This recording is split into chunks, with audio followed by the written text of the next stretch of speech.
Hello? Hello? Hello? Here we are again.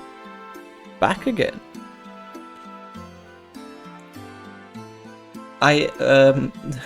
Sorry. In my head, for some reason I decided that I was going to be...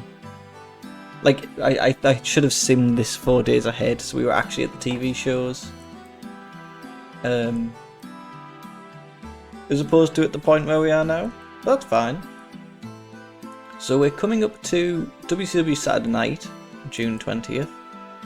Beach Blast was also June 20th. Oh, Mr. Rain, how are you? I hope you're doing well. Perfect time of you, 40 seconds in. And we have WWF Superstars June 20th, the same night. So lots of shows going on at once. I'm glad you're good. It's seemingly a nice day. Is Chaz Taylor? Is that Chaz of... If I go to... Maybe that isn't the Chaz. Am I thinking of Chaz Warrington? Who was one of the headbangers. Not El Samurai being injured. WWF. Let's just kind of sim to the next show. I don't think there's too much to do in the time between now and 3 big shows. Yeah, different Chaz. Thought so. It felt like a different Chaz. Ooh, more names have been confirmed for the WWE Hall of Fame class of 2025. Kamala, Dory Funk Sr. and Ivan Koloff will be inducted into the Legacy Wing.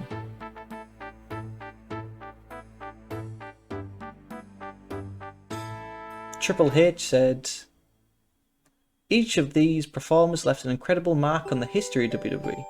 It is a privilege and an honour for each of them and their bodies of work. The Legacy inductees will join Triple H, Michelle McCool, Lex Luger and the Natural Disasters." Fair. Fair. Michelle McCool's an odd one. If she... I don't want to... Dory was well needed. There's loads of people that are well needed, to be honest. I don't want to be a troublesome Thomas. But would Michelle McCool still be inducted if they weren't married to The Undertaker? Because there's a lot of people inducted that I'm kind of like, how much of an effect did they really have? Like, to be Hall of Fame level. And I understand there's also a lot of people that, because of one reason or another, won't be inducted. But I don't know. McCool seems like an odd one. But then again, was she just a because I feel like Tori Wilson was a good induction into the Hall of Fame. Was she just like a different era's Tori Wilson? Yeah, yeah.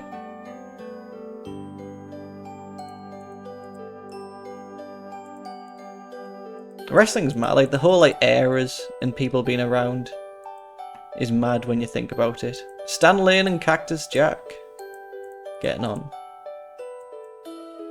New Japan bad morale. New Japan constantly have bad morale. But I don't necessarily think anything bad's going to happen to them.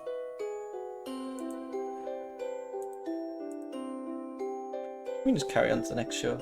I really would like to do an 80s save with like peak not New Japan, just peak 80s Young Hogan, the Von Erichs. I just feel like even 92 there's a lot of like Ray Stevens, Mark Lewin. In 92 there's a lot of wrestlers that I would like to book that are kind of past their prime. It's a shame. I feel like I'm just waiting for a good 80s mod that might never come. Shane Douglas and Lance Diamond. Jim Brunzell and Shane Douglas.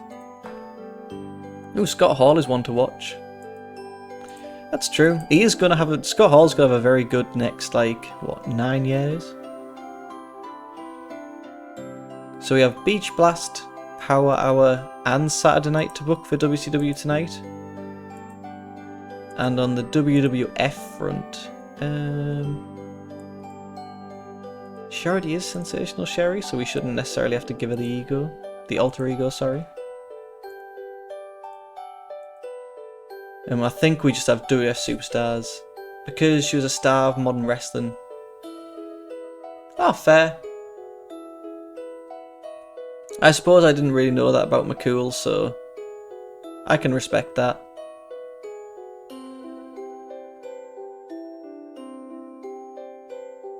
I feel like that whole era of McCool, I kind of just not necessarily missed out on, but just don't really.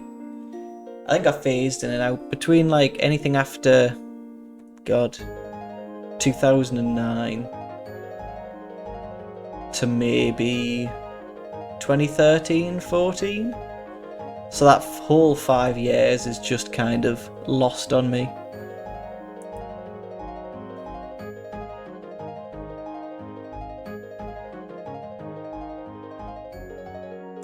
Power Hour tonight. Where would be best to host? Mid-South? Is this where we'd probably end up running all of our pay-per-views? Bill Alfonso and the Italian Stallion had a blazing argument outside.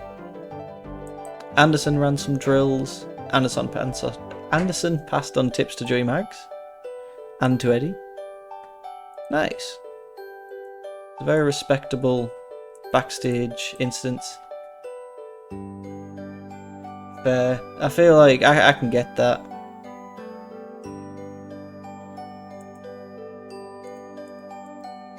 I will concede and say maybe I was a bit harsh on my comments about Miss McCool in the Hall of Fame. To be fair, it's entirely on me. It's a whole era I missed out on, and as you said, clouded by other stories. WCW Power Hour opening.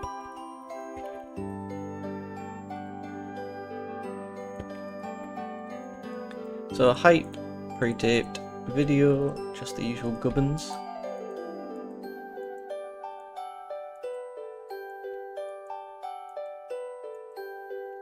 To be fair, Gail Kim, Mick James, Awesome Kong, Velvet Sky. Ooh, Vader is missing tonight, that might not be ideal. I think that era is when I kind of switched over to TNA, so like looking at those names, I know Gail Kim was in, and Mickey James and Awesome Kong had some pretty great runs in WWE. So Dory Funk and Van Hammer against the Young Pistols. Let's have Dory Funk and face Barry Windham. Taking on heels. We could do Steve Armstrong and Paul Perez. Let's stick the Funker over. Interview with Johnny B. Bard on Brian Pillman and the light heavyweight championship.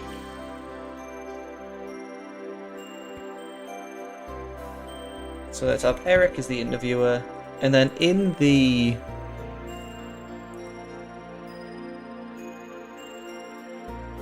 I think we can end this storyline, and into light heavyweight Liger, let's add Scotty Flamingo, that's who it is. 3 minutes, he's cutting that on Brian Pillman, and we can also do Scotty Flamingo, since he's wrestling for the light heavyweight title at Beach Blast. Joey Maggs against Rich, stick Rich over. We have to cut 8 minutes, that's fine. Interview Ron Simmons on Wrestling Sting. Wrestling Vader.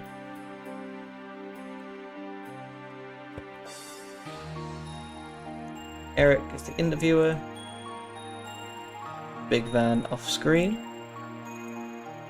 Z-Man against Lionheart. We can stick Lionheart over. Interview with Tully Blanchard on the Dangerous Alliance. Every time.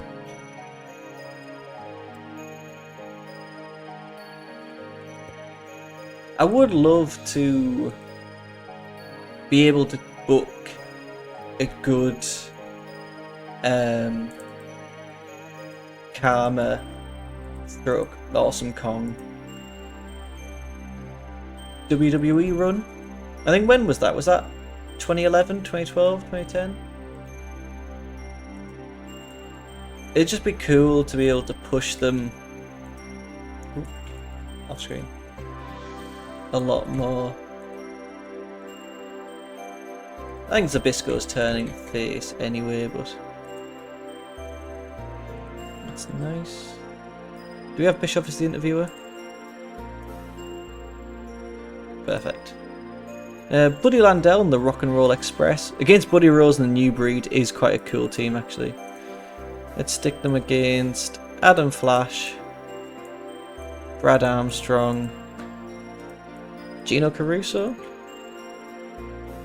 I don't mind the team of Buddy Rose and the New Breed. Video featuring Missy Hyatt, let's just have that, yeah. Art Barr against Chono's mental.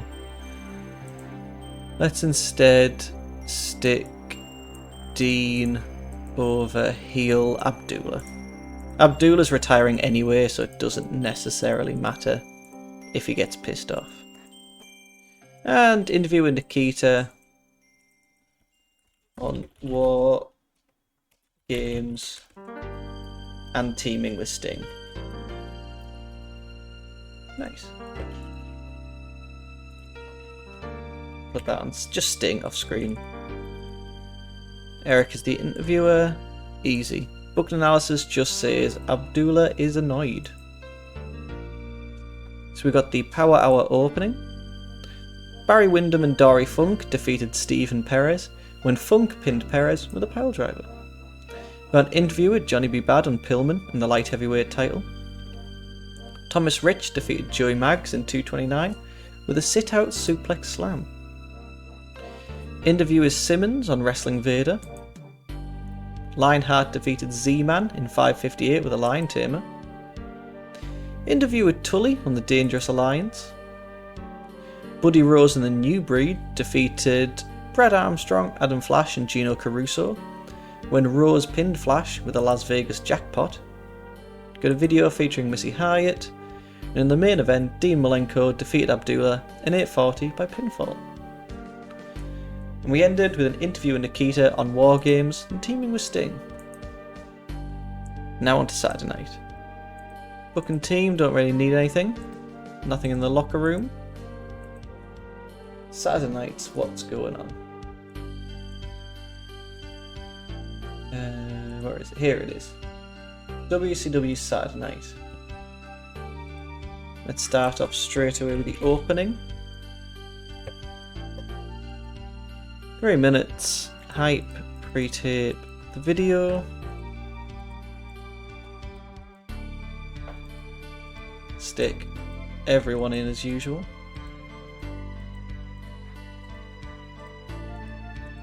Nice.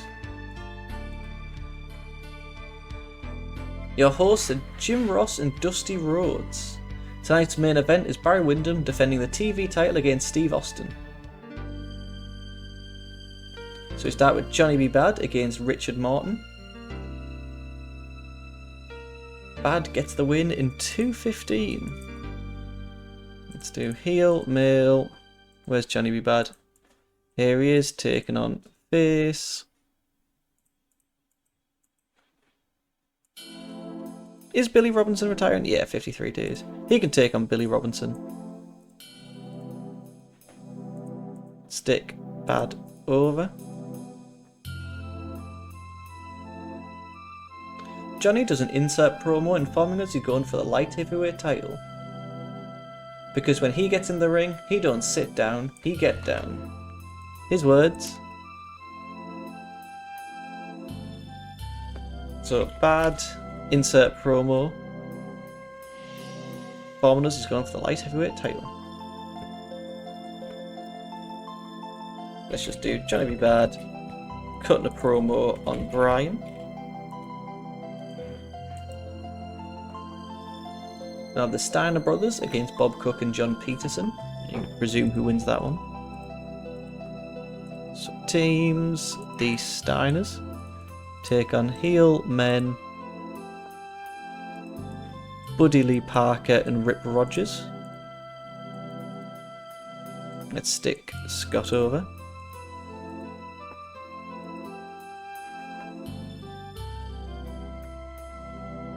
Dusty Rhodes has heard that Gordy and Williams think they're better than the Steiners, but he doesn't believe it. The Steiners stress that they're American through and through and are unafraid of people from Japan.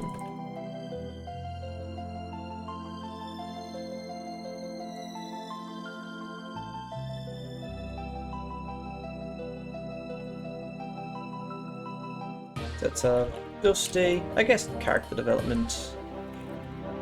Scott Steiner cutting a promo with Rick Steiner on Terry Gordy and Steve Williams. Cactus Jack against Scott Allen, which Jack wins in 1:14. Nice. So far, I have nothing against the Bill Watts era, because stuff actually seems to be getting to a point. He can go against Johnny Saint.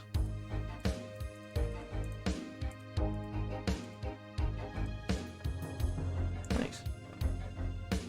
So we get the WCW magazine with Eric Bischoff. So, recap of last week as Jack smashed his head into a crate to demonstrate what happened to Sting's ribs.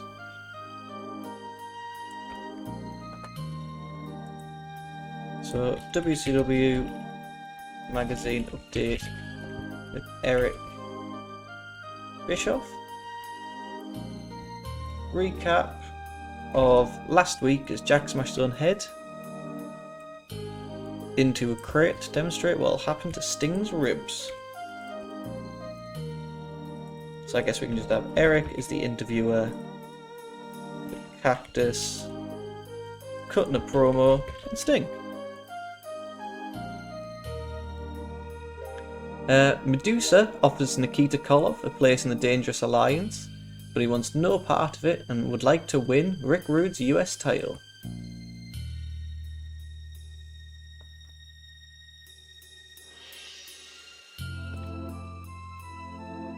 It's a storyline. Is Nikita in this one? Yeah. Is Rick Rude in this one? Yes. Medusa? Yes. Medusa. Let's just have Rick Rude and Nikita in this one with Eric as the interviewer.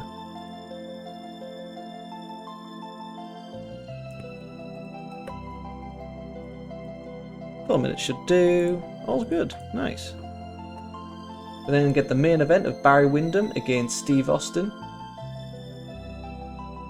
Which shockingly isn't the main event, but I will make the main event. Paulie gets involved to distract him, and Austin grabs the TV title and nails Barry Windham for the pin.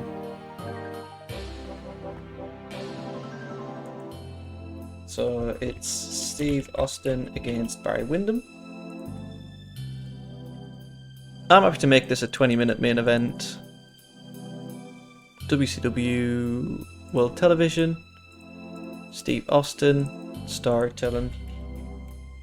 Outside interference finish on Barry Windham by Paul E. Nice. We then get the NWA, the final NWA World Tag Team title tournament preview. Great. So let's just do subject to video. Wilkins is in it.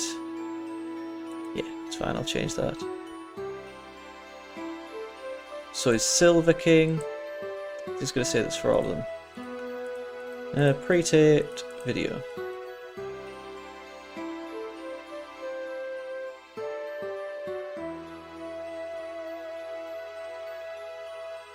So is Ricky Santana.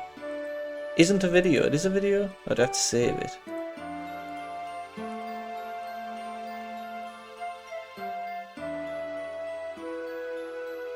Who else is in it? Who's a team? Miguel Perez. Kip Allen Frey. Joe Malenko. Let's stick Bischoff in it. Texano, Eddie, Dean, Benoit, Art Bar. I think Bobby Eaton's in it. Ivan's in it. Ron Garvin, Terry Taylor, the Barbarian. Yeah, Pillman and Liger, I think, are a team.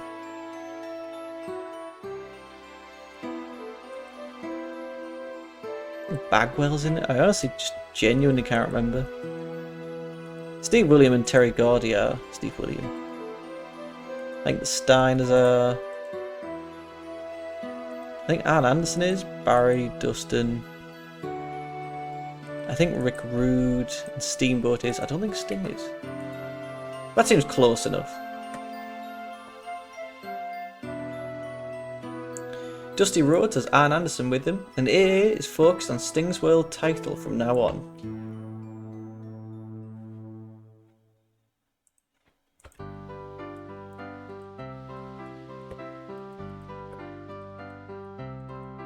So Dusty is the interviewer with Arn Anderson cutting a promo on Sting. To cement that, can we pick a new Arn Anderson picture?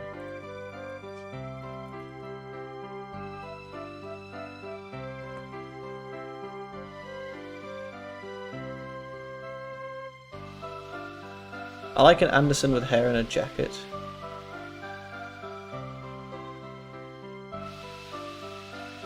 That's a really nice Arn Anderson.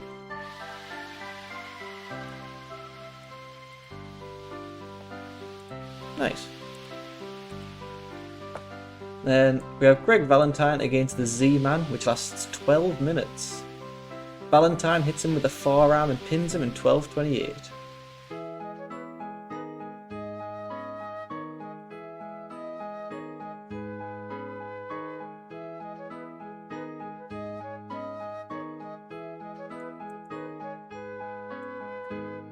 Nice, we can have... let's do it to 2v2 instead. Let's have... Where's Valentine and Terry Taylor? Yeah. They can take on face, men. I don't know. If anything, they can actually lose to the Malenko brothers. How long do we need to fill? 18 minutes. Gosh. Stick Dean over. Hey, no one's complaining. If I put that here.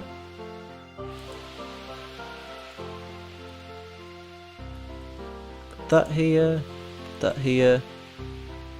We can fit another, like, 2 matches in. We have a 2v2 of... Austin's already booked. Oh, Gavin and Hayes, I think, are in it as well. Let's have a 3v3 of Faces, Gavin, Simmons, and Hayes taking on Heels. Let's do Abdullah. Oh, Lionheart's made his way to recognisable. We can do Abdullah, George South, and Tommy Rich.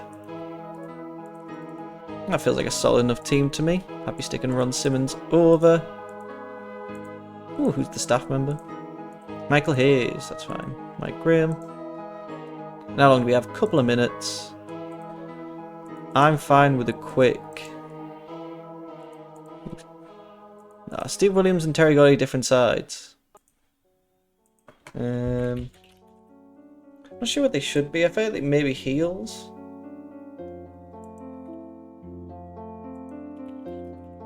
Terry Gordy. Ugh, that's fine. We can put them as a team. Let's have them wrestle against Vinny Vegas and DDP. How long is it? 8 minutes. Stick Steve Williams over, methinks. Nice. Put that here. All looks good. Let's save. 76%, so would not be penalised. Let's run the show. Got a WCW Saturday night opening.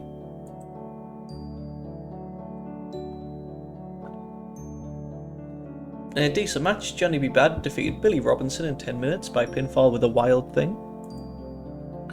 Bad insert promo informing us he's going for the light heavyweight title, because when he gets in the ring, he doesn't sit down, he gets down. The Steiners defeated Buddy Lee Parker and Rip Rogers when Scott pinned Parker with a Steinalizer. Dusty Rhodes has heard that Gordy and Williams think they're better than the Steiners. The Steiners stress they're American through and through and unafraid of people from Japan. Cactus defeated Johnny Saint in 3:53 by submission. And we get a magazine update with Eric Bischoff, with a recap of last week as Jack smashes his own head into a crate to demonstrate what will happen to Sting's ribs. The Malenko brothers defeated Valentine and Taylor when Dean submitted Terry Taylor. Medusa offers Nikita a place in the Dangerous Alliance and he wants no part of it, but would like to win Rick Rude's US title. The Miracle Violence Connection defeated the Diamond Mine when Steve Williams pinned DDP with a Dr. Bomb. We have the final NWA World Tag Team Title Tournament preview. And in a decent match, Simmons and the Freebirds defeated George South, Abdullah and Tommy Rich when Simmons pinned George South with a spine buster. Dusty Rhodes has Arn Anderson with him, and AA is focused on Sting's world title from now on. And in the main event, and about which a great heat and good wrestling, Austin defeated Wyndham in 20 minutes with a stun gun following interference from Paulie to win back the WCW World TV title. 76, I'll absolutely take that, and we have Beach Blast. So automatic selection, I guess these are the best ones to do. Yeah. Use this selection. Locker room incident, nothing has been done. Let's inspire. The entire locker room is now fired up and buzzing with anticipation.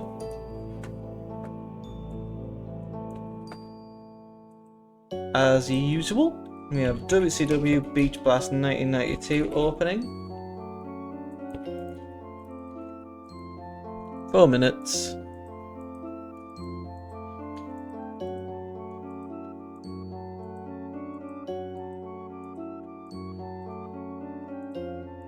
Shame we don't have Vader. I hope he's not involved in anything important here. It's a hype pre-taped video. Tony Schiavone and Eric Bischoff welcome us to the show and bring in Bill Watts for a chat. He's glad to see what's happening tonight, starting with the light heavyweight title and ending with the tag team titles. Nice, I have to do that. Who are we? Show history. I keep forgetting. Gordon Soley, yeah. Tony Schiavone and Eric Bischoff welcome to the show and bring in Gordon Soley for a chat. He's glad to see what has happened tonight, starting with the light heavyweight and ending with the tag titles. So Tony, Eric, Gordon. Gordon Scott. Steiner. I think it's Scott Steiner.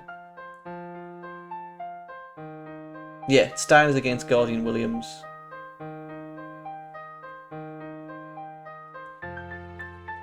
Scott Steiner. Rick Steiner. Terry Gordy.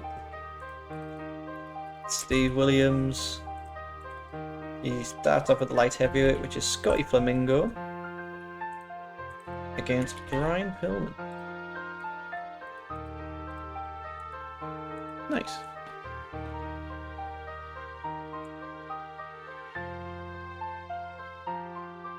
So we start off with Brian Pillman against Scotty Flamingo for the light heavyweight title. In a match that lasts 17 Pillman. 17 minutes. Air Pillman misses, and Pillman's face hits the ramp hard. Back in, and Flamingo drops the middle rope knee for the pin and the title in 17:30. We'll do 10. Light heavyweight. Scotty Flamingo. Let's keep Brian Pillman strong, even though he probably won't be happy, which I understand. Oh, he is nice.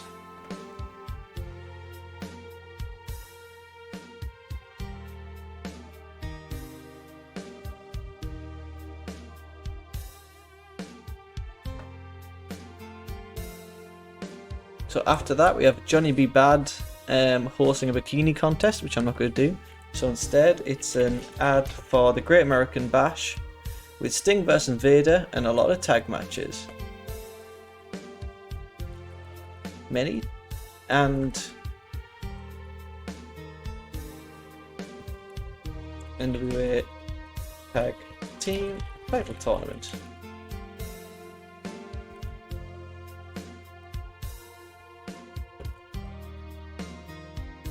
So once again, just hype, pre-taped video. We can change this to maybe cutting a promo.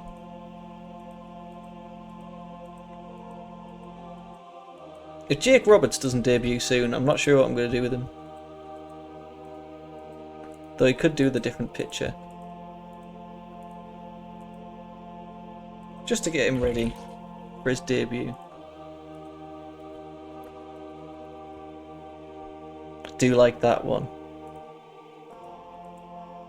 To me that makes him look a little bit more dangerous, a little bit more seedy. So you have Ron Simmons against the Tailor-Made Man.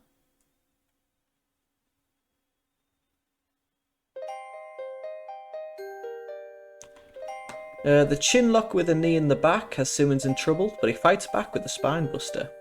Back up, and a snap power slam finishes for Simmons at 7:09. So Ron Simmons against Terry Taylor. 7 minutes. Nice Simmons win.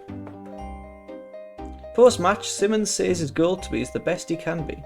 It doesn't matter what colour you are or what poverty level you're at. You can be the best if you work every day.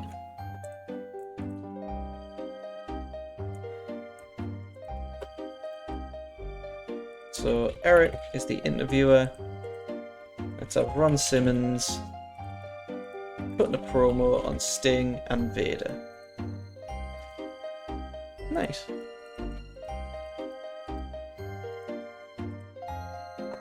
Greg Valentine against Bagwell. A backdrop gives Bagwell another 2, but Valentine kicks the knee out. A shin breaker sets up the figure 4 to give Valentine the win at 7:17.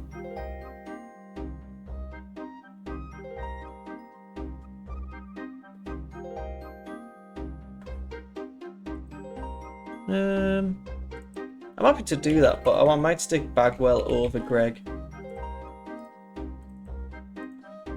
Stick Marcus Bagwell over. Commentary hypes up Sting versus Cactus Jack Falls Count Anywhere.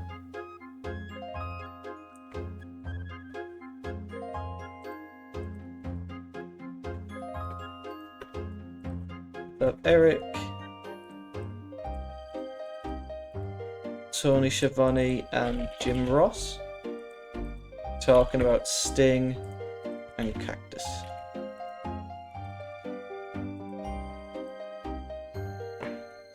Then we have Sting versus Cactus Jack Falls Count Anywhere. Non-title match. Sting fights up and slams him on the ramp, where he gets a chair of his own. A series of chair shots look to set up the Scorpion Deathlock, but Jack turns it over and they crash off the ramp. The double arm DDT connects back on the ramp for a delayed 2, but Sting pops up and hits a running clothesline. A top rope clothesline is enough to give Sting the pin on the ramp at 11:24. I'm happy to do Cactus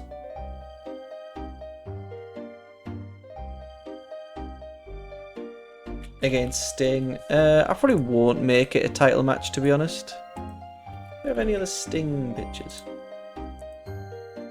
Because I feel like part of the story is that Sting is too afraid to put his title on the line against Cactus.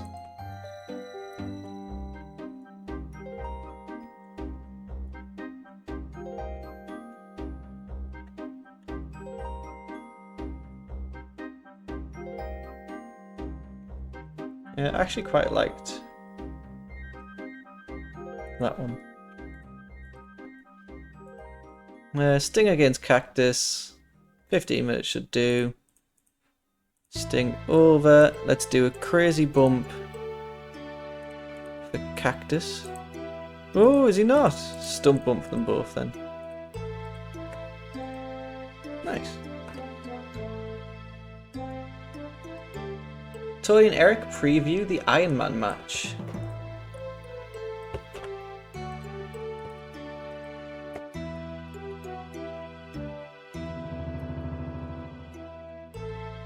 Match between Steamboat and Rude.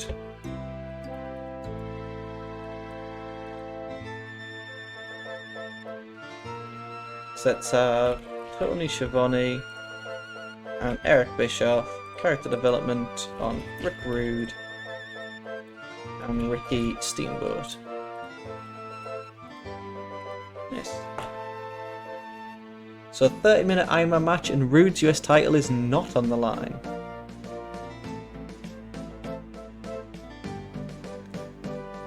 So Steamboat charges into a knee in the corner, with Rude grabbing a roll-up with tights for the first fall at 7:42. Rude gets smart and grabs the Rude Awakening for the second fall at 8:40. He then goes up with a knee for a DQ. Goes up top for a knee with a DQ at 9:50 to make it 2 to Rude and 1 to Steamboat. Part of the Bill Watts era as he decided jumping off the top rope was a DQ. You do the math. Then Rude rolls him up for the pin at 10:13, 3-1. Another clothesline comeback is cut off by a knee to the ribs, and Rude hits a nice pile driver for 2. Rude tries to tombstone Steamboat, but he reverses it into one of its own to make it 3-2. They bridge into a backslide, and Steamboat ties it up at 2:20 to make it 3v3. Steamboat finally falls down with 2 minutes left, but his arm stays up. The referee actually checks Steamboat's eyes, but the arm stays up again. Steamboat fights up and climbs the top rope to drop back onto his bad ribs and give a quick pin. To drop back on the bad guy's ribs, giving him the quick pin at 29:26, even though I thought jumping off the top rope was a DQ. Not going on. Steamboat wins 4-3. Rude is up with a clothesline for 2, a shoulder for 2, another clothesline for 2, a small package for 2 and a slam for 2, all in 34 seconds. His time expires for 30 minutes.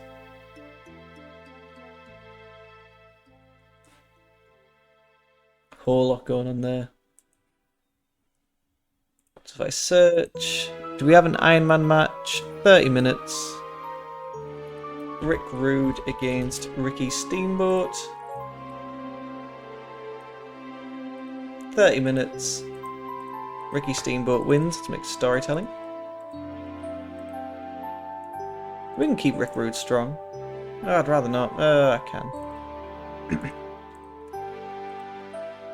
Let's have a WCW Great Clash of Champions advert.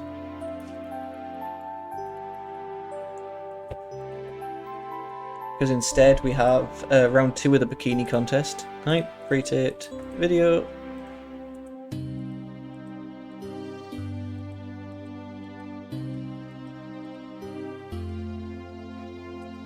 Nice.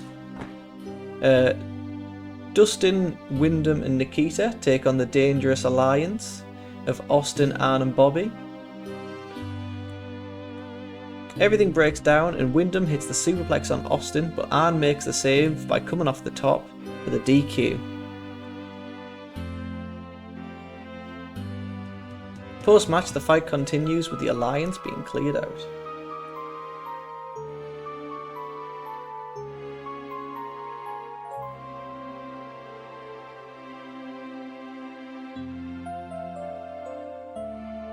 Sorry, I'm just letting my cat settle in my lap.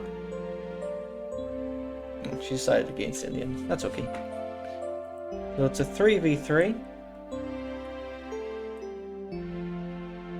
of Dustin, Barry, Nikita against Ann, Steve, and Bobby.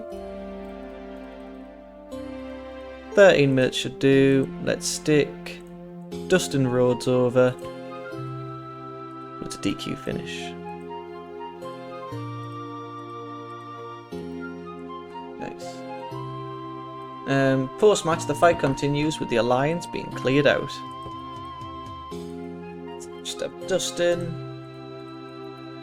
Barry, Peter, who was it? Ann Anderson, Bobby Eaton and Steve. And we can also add Paulie here.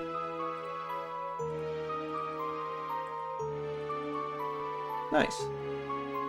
Ricky Steamboat is on the platform with Eric Bischoff and thanks the fans for standing by him in recent months. Tonight he showed that the Dangerous Alliance cannot dodge him anymore. Now he wants the US title. But hears Paulie dangerously say that Steamboat receives his title shot last night. Then Cactus Jack pulls Steamboat down and the fight is on.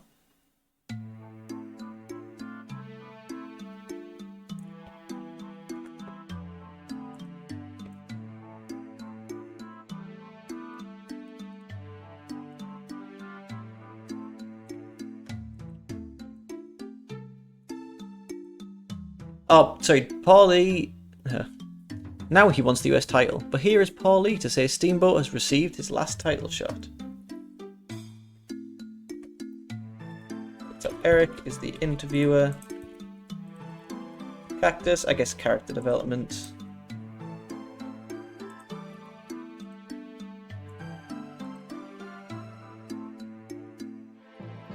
Paul E. Cutting a promo with Ricky Steamboat and Rick Rude off screen. Nice. Then we have the third round of the bikini contest. Bad declares Missy the winner, but Medusa slaps him into her own tent. Tony Schiavone and Eric Bischoff hype up Cactus against Ricky Steamboat and throws into the main event of the Steiners against Gordy and Williams. Gordy's suplex gets 2 as commentary tries to make this sound more interesting than what we're actually seeing. Williams grabs a reverse chin lock, again stomping out the pesky excitement for fans. The Dr. Bomb gives Williams the 2. The Oklahoma Stampede is broken up though. Steiner line drops Gordy and we have a minute left with both teams down. Rick finally gets over to Scott to pick up the pace as everything breaks down. A butterfly powerbomb sets up the Frankensteiner, but time expires 30 minutes in.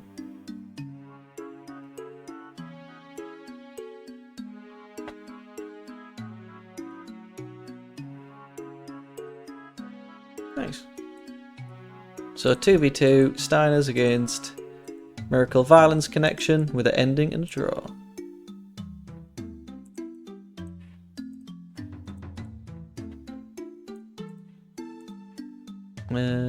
Draw should be fine.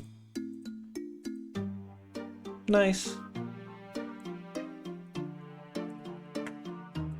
And it ends with Tony Schiavone and Eric Bischoff hype up Cactus vs Steamboat as the show ends. So we have... let's just end with Cactus and Ricky Steamboat on character development. That's fine. Nice. 80% matches. We are currently at 78, so would not be penalised. Johnny Saint has an idea. Nah, that's fine. Auto... well, we don't have auto book up looking ill. Booking analysis. That's all good. Let's run the show. So we have WCW Beach Blast 1992 opening. Tony Schiavone and Eric Bischoff welcome us to the show as they bring in Gordon Soley for a chat. He's glad to see what's happening tonight, starting with the light heavyweight title and ending with the tag titles. In a decent match, Scotty Flamingo defeated Pillman in 10:26 with a pile driver, with Scotty Flamingo winning the WCW light heavyweight title. We got an ad for the Great American Bash with Sting vs Vader in the NWA Tag Team Title Tournament. In a bout which had good heat and decent reaction from the crowd, Simmons defeated Terry Taylor in 7:28 with a spine buster. Post-match, Simmons says his goal is still to be as good as he can be. It doesn't matter what colour you are or what poverty level you're at, you can be the best if you work at it every day. Bagwell defeated Valentine in 8:13 by pinfall. And commentary hypes up Sting vs Cactus Jack, Falls Count Anywhere. Nice, solid 90. In a bout that had superb wrestling and great heat, Sting defeated Cactus in 14:32 by pinfall with a Scorpion Deathlock. Tony Schiavone and Bischoff then preview the Iron Man match between Steamboat and Rude. An exceptional match which I thought would do better. Steamboat defeated Rick Rude in an Iron Man challenge in 30 minutes. We then had a Clash of Champions advert. And in a superb match, Nikita, Wyndham and Rhodes defeated the Dangerous Alliance when Eaton was disqualified while fighting Dustin.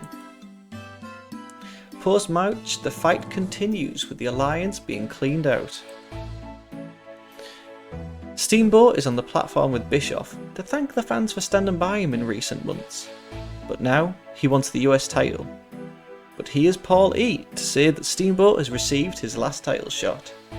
Then Cactus Jack pulls Steamboat down and the fight is on. In our main event, and about which had superb wrestling and great heat, Miracle Violence Connection drew with the Steiners in 13:14 following a double countout. Steve Williams was angry after the match, upset that Steiner almost injured him. Schiavone and Bischoff hype up Cactus Jack vs Steamboat as the show ends for a solid 81. WCW doing nothing but bits. Who got the 90? Was it Cactus, Sting, and we also need to tell Rick Rude that they're awesome. Cactus seemed pleased, Sting was pleased, Rick Rude seemed pleased. Financially, we made a sweet 2 mil, raising nothing but popularity. Media Scrum. How are you intending to use your new signee Chris Champion? I have high hopes for him, hope to get behind him with a strong push.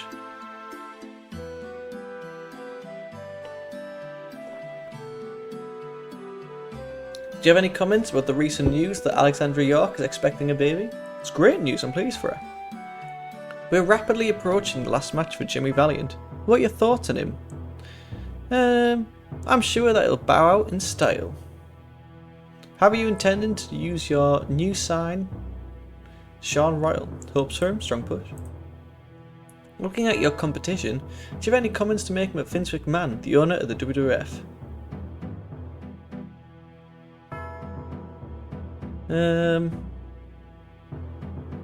Personally, I can't stand him.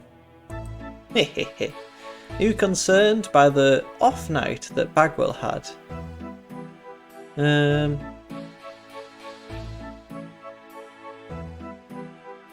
If he doesn't address it, his career will suffer. Yeah, it's kind of true. WWF superstars. Everything's happening. Let's go on the show that can't get stuff going. What are we on? 20th of June. Looks like we might be in the Mid-South. Same as WCW. We don't need a booking team meeting. Brian Adias wants to hang out. Skinner ran some drills. Andre was brought before a wrestler's caught. So was Hawk. Bruce has been passing on tips to Owen. Virgil antagonised Jimmy Hart so much that a fight almost broke out between the two. Kevin almost got into a fight with Shawn Michaels.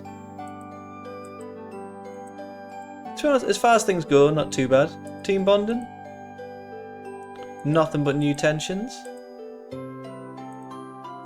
Let's go straight in with the WWF Superstars opening. 4 minutes should do. Right, pre-taped video.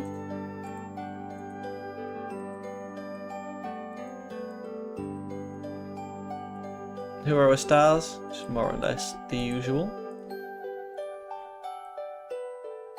It can be improvised, that's fine. Our hosts are Vince McMahon and Mr. Perfect. And we start straight off with a Legion of Doom squash match. Let's put Legion of Doom against Lewins and Ray Stevens.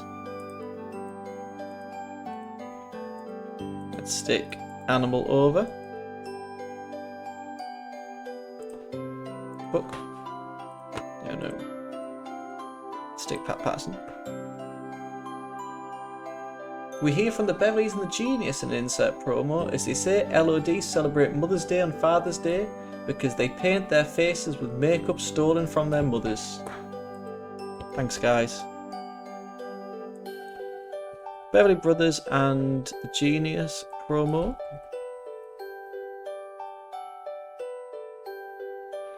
So, Beverly promo, as they say, LOD celebrate Mother's Day on Father's Day because they paint their faces.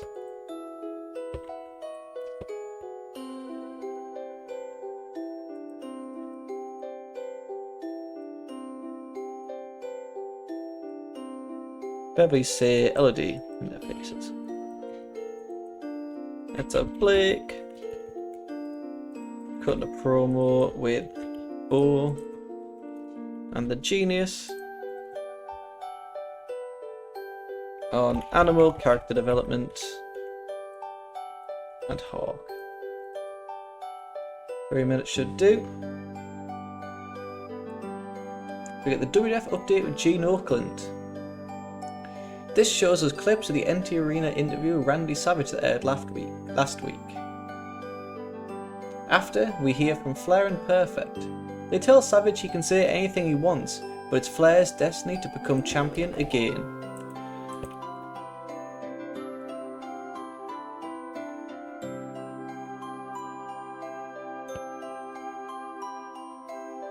Gene is the interviewer. Let's have Randy cutting a promo. Ric Flair, Mr. Perfect. Once again, Liz is out the picture due to the real life separation between them. Chris Hahn comes out for his match against Shango. Vince says Shango has made a lot of believers out of fans. Vince then talks about Warrior stepping up to Shango and spitting in his face to point out he is a great competitor. Hahn finally steps into the ring as he's holding a towel in his hand. Hahn's back turns away briefly and we see that hand which held the towel is now on fire. Hahn then runs away as Vince sells in a way that only he can.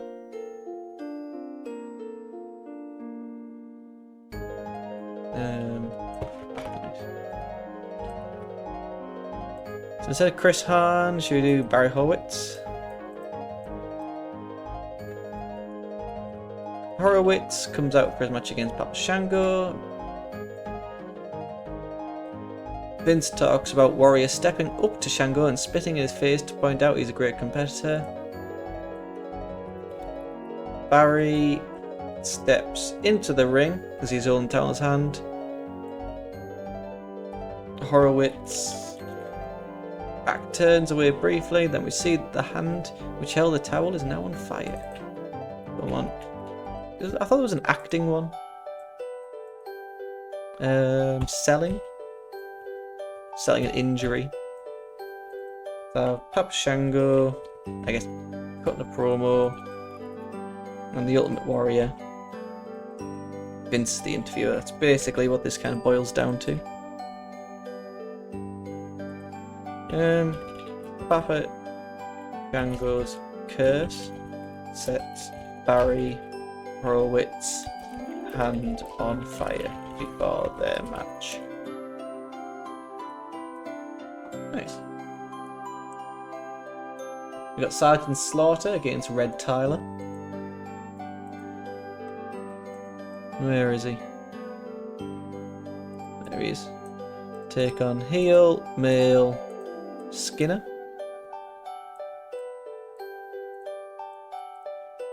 Two minutes, Slaughter goes over. We hear from Mountie and Jimmy Hart in the insert promo, as Mountie tells Slaughter to forget about Father's Day, because when they meet, it'll be in the mother of all battles. That's kind of good. That's kind of good.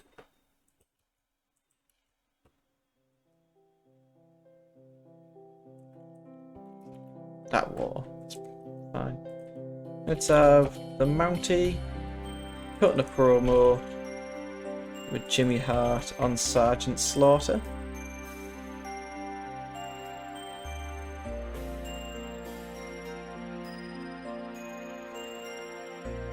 Vince plugs an edition of WWF magazine with the article titled Life After Steroids, as Vince puts it over as a must-read for aspiring athletes. Repo Man gets a win over Brian Costello. Instead we can just do Bulldog picking up that win. And go over heel, male, Earthquake maybe. 16th of May, what are we on? 20th of June, that's fine.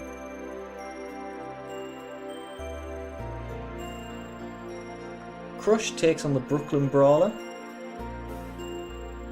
Vince puts over Crush's appearance on WBF Body Stars.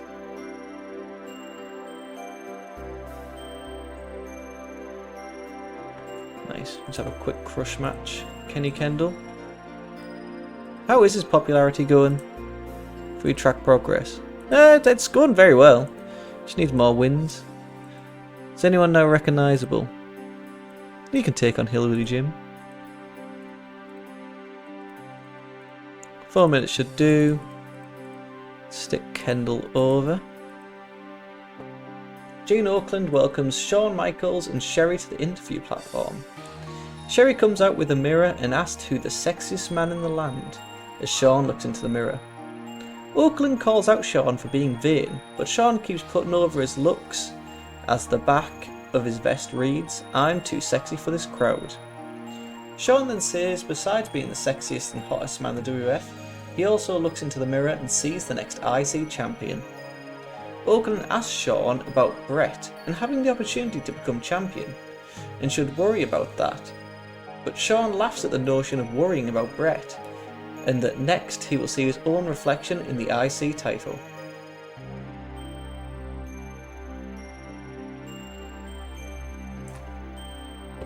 That promo continues for a long time. He just keeps talking about how good looking he is. So let's have Gene as the interviewer. Sensational Sherry cutting a promo with Shawn Michaels on Brett. Nice. Move that here. We get another vignette for Razor Ramon. He's in Miami, Florida, and pulls up in his custom Cadillac, complete with fair seats and dice in the mirror. Razor says that he's 90 miles away. Razor says that 90 miles away, they are living like pigs in squalor while being told what to do. But no one tells him what to do, and he's coming to the WWF.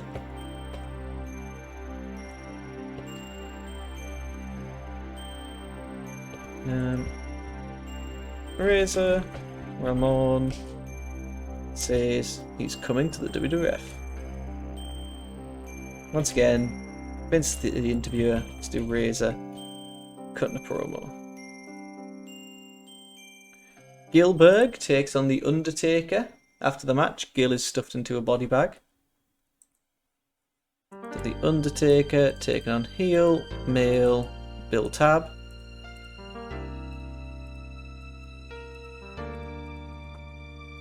Undertaker wins.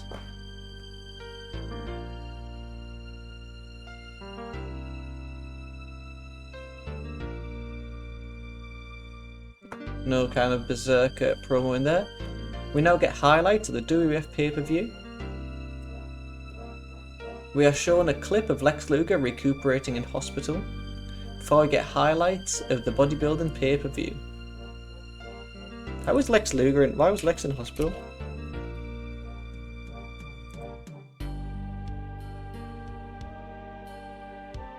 Um, 1992.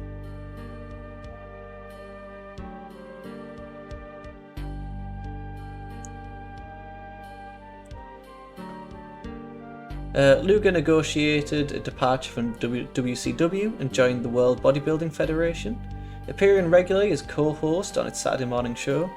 He also made an appearance at WrestleMania. Heenan and Luger formed an alliance at the WBF. He was slated to guest pose at a pay-per-view but was injured in a motorcycle accident. That makes sense.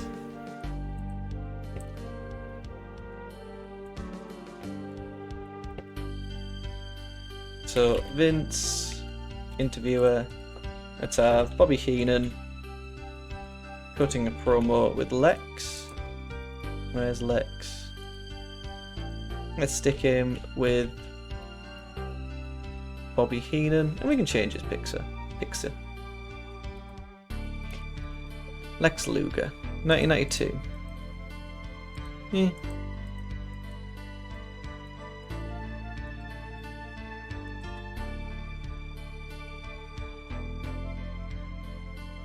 Lex Luger, I'm in no capacity to say, but he always has been a bit odd looking. There's just something about him that I'm just a bit like... Howard Finkel informs us that Shawn Michaels left the building. Money Inc. get a quick win over Rock Werner and Butler Stevens. Team Money Inc. over Face Men. Let's stick him over Duggan and Nikita. Or Nikolai. 5 minutes. Ted goes over.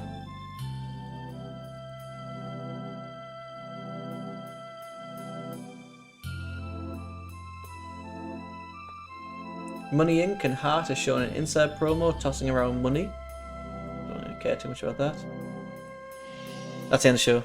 Alright, we have 14 minutes. Who do we have in the main event?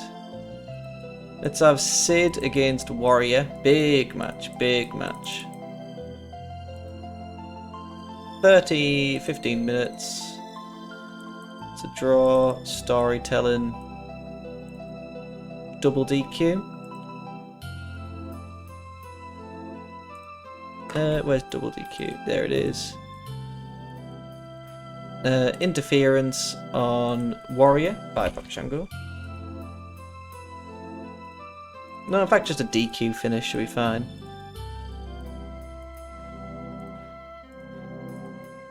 Nice. So we don't really get, there isn't really much more to it. Put that here. Honestly, I think ending on the match is better than anything else. We haven't used wits anywhere else, have we? Yeah. I think that's fine. In fact, yeah. Yeah.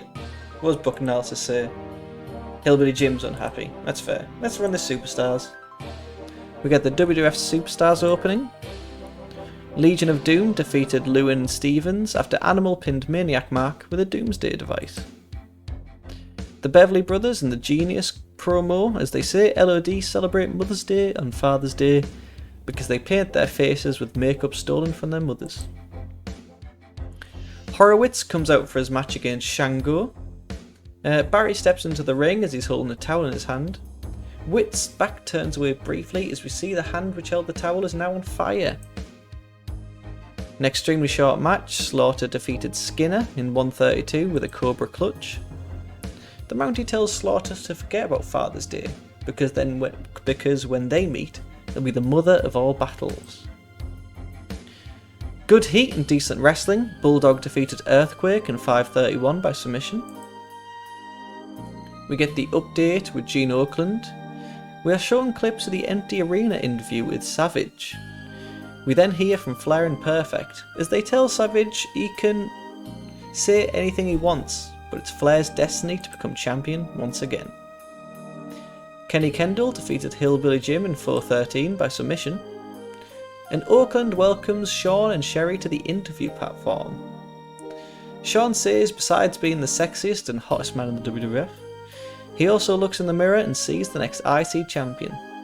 Oakland asks Shawn about Bret and having the opportunity to be champion, and that he should worry about it, but Shawn laughs at the notion about worrying about Bret. Taker defeated Tab in 103 with the chokeslam, and we get highlights of the WBF pay-per-view. Money Inc. defeated Nikolai and Duggan when Ted pinned Nikolai with a diving back elbow drop, and we see a vignette for Razor Ramon, who says he's coming to the WWF. And in the main event, in a bout which had fantastic heat and decent wrestling, Warrior defeated Sid when Sid was disqualified after Shango attacked the Ultimate Warrior. Well, a show, not the worst show.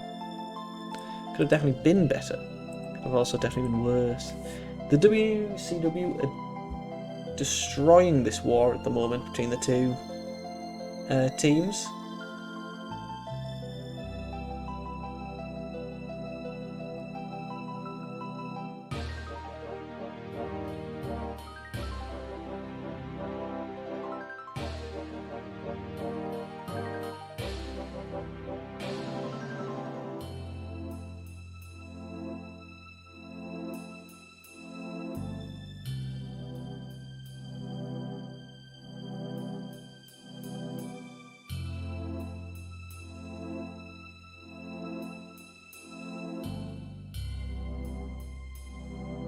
Right, let's continue.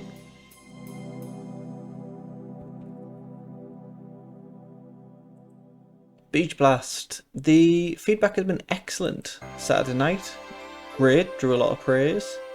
Superstars, great, drew a lot of praise. Power Hour, great, drew a lot of praise. Nice. Eric Embry seems familiar. What's the idea? Relationship, Vince McMahon. Your relationship with Vince McMahon has gotten worse. It's gone from none to strong dislike. Dusty thinks Terry doesn't connect with the fans. Rick Rude thinks Bobby Eaton doesn't get it. The buy rate was 1.53. Beach Blast got a total of 777,000 viewers. Saturday Night got 581, with Power Hour getting 38,000. Solid overall. Could be a whole lot worse. What's going on? Salvatore saying Sia must be brought up. Drug test fees. We now have a strong dislike for Jim Crockett, which is fine. We are at war with WCW. Are we? What's our relationship like? Oh, we're hostile towards each other. Everyone has morale issues. Wrestling Challenge next, which I think is our auto-booked show.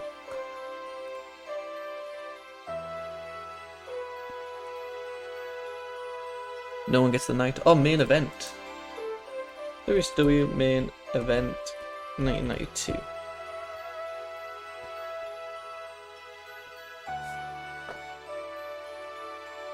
Perfect. What are we on? June 21st, 621. 614, 621. There we are.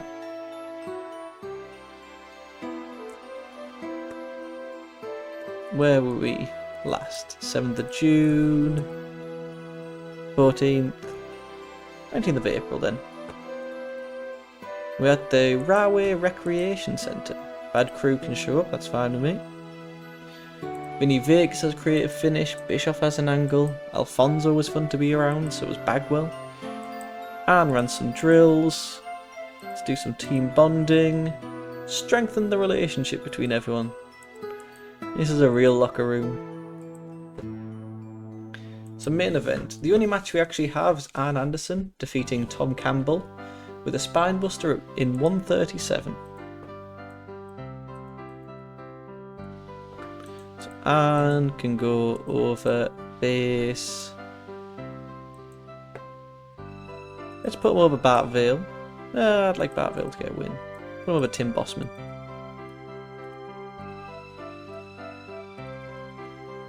Six minutes should do. All the general angles featured Tony Schiavone and Magnum TA on commentary. Include the Dustin Rhodes Rick Rude match from Worldwide. Eric Bischoff hosting a segment of the WWE magazine in which it was announced that Sting would defend against Vader. Nice. Eric Bischoff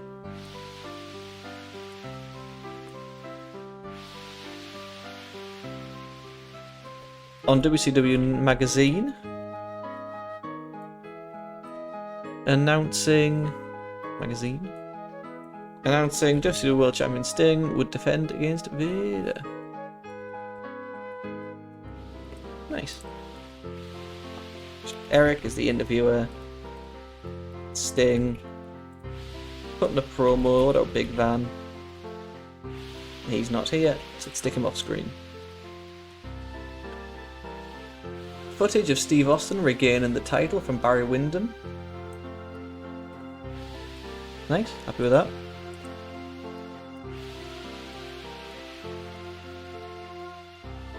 Let's have Steve Austin cutting a promo, just same with Barry Windham. Promo aired of Paulie Dangerously, Arn and Eaton regarding facing Rhodes and Windham as part of the NWA Tag Team Championship.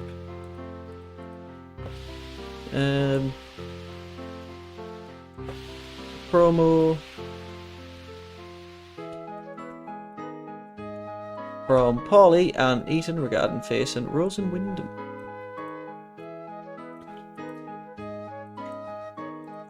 So Paulie cutting a promo with Arn and Bobby against Dustin and Barry. You can have a WCW main event opening.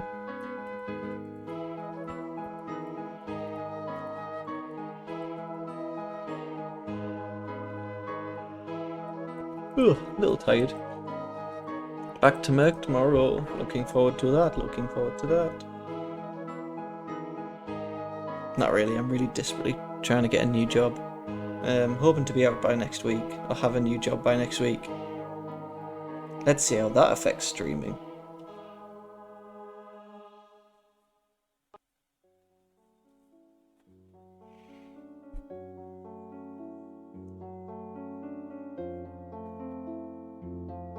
At work, things will either just be bad or be awful. There's no real in between. Main event opening, it's a hype pre-taped video.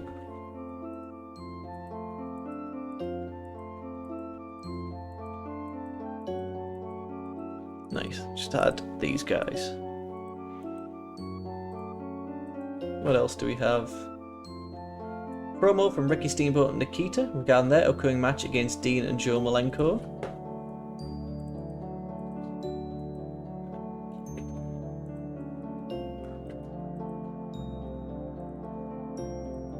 You know, Ricky Steamboat. How it is, seems to add Eric Bischoff to things. His pop is actually going up quite casually, so. Ricky Steamboat cutting a promo with Nikita. Eric is the interviewer. On Joe, let's also have Joe and Dean cut promos.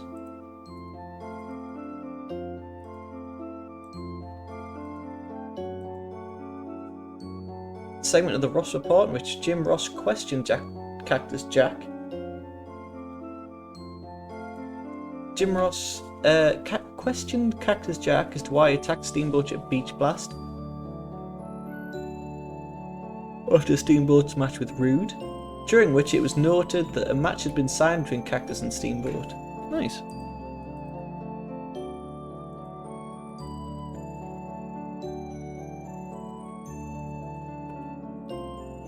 So I have Jim Ross as the interviewer,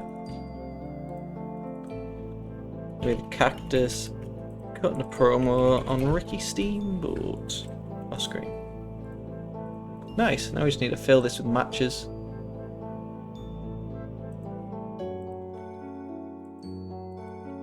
Ugh, who do we have?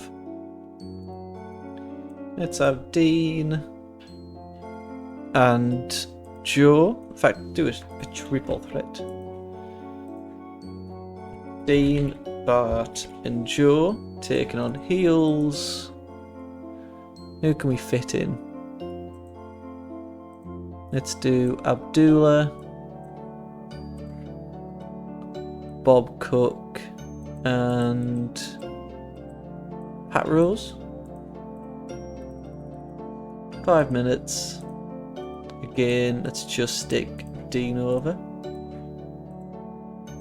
Nice. Let's have a 2v2. Let's stick Wellington Wilkins and heel Silver King against faces Warrior and Gino. 5 minutes should do. Let's stick Silver King over. Right, that goes there, that much. Go here. We're gonna have a triple threat of... Who else do we have here? School already booked. Eddie.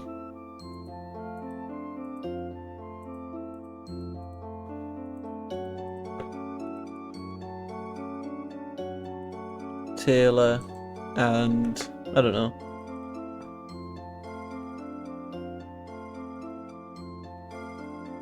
Texano. 6 minutes should do. Let's stick Eddie over. Let's book 1 more minute. Do we have 1 more room for another match? Room for a wee one? Let's have a 4v4 of Rick, Scott, Simmons,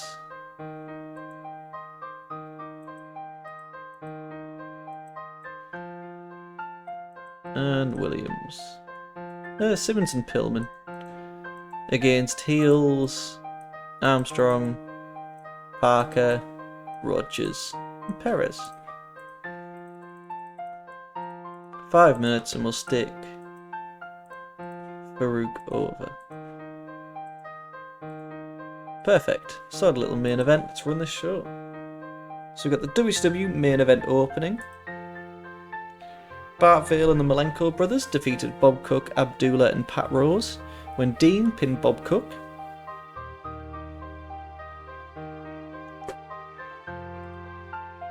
Got a promo from Steamboat and Nikita regarding their upcoming match against Dean and Joe. Wilkins and Silver King defeated Gino and Samurai when King pinned Gino with a silver kick. Paulie, Arn and Bobby cut a promo regarding them facing Rhodes and Wyndham. Eddie defeated Terry Taylor and Texano when Eddie pinned Texano with a frog splash. Jim Ross questioned Cactus Jack as to why he attacked Steamboat at Beach Blast after Steamboat's match with Rude. Arn defeated Bossman in 5:51 with the DDT. And we have Eric Bischoff on WCW Magazine announcing Sting will defend against Vader. And finally, in the main event's main event, Simmons, Pillman and Steiner brothers defeated Armstrong, Parker, Rogers and Perez when Simmons pinned Paul Perez, the Spinebuster. We ended with footage of Austin regaining the title from Barry Windham. Not the best main event, not the worst main event.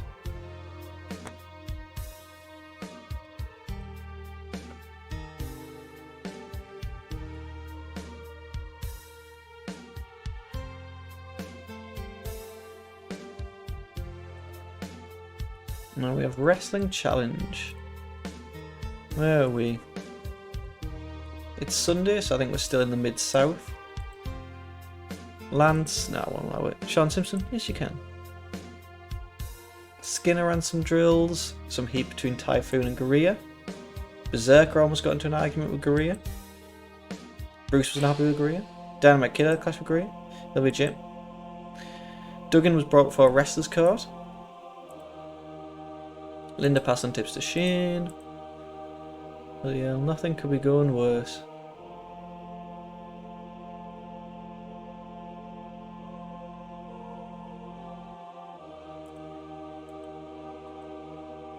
Can't risk anything with this show.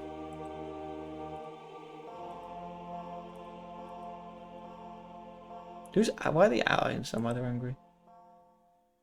Where's Razor angry?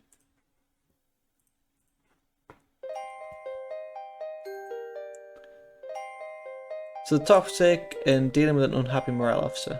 No, to be fair. Tony Gray is unhappy. Ugh.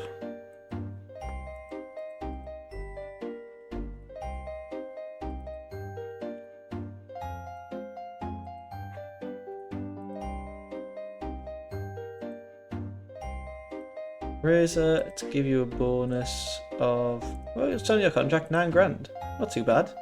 TARDIS mechanic, how are you? How are you? Long time no see. I hope things are going well with you.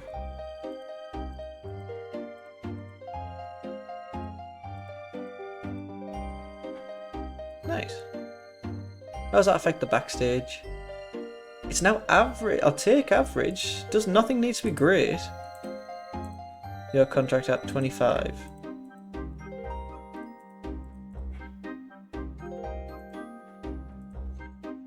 Typhoon has morale issues. Duggan has morale issues. Duggan always has morale issues. Nice. Andre. There you go. Now you're happy. Steve Collins. Oh. Like, who's Steve Collins? Backstage, morale is good. Catering is provided. Could be better. I have tendonitis in my left wrist. Oh, I'm sorry, man. That does sound awful. A masseuse can even be provided.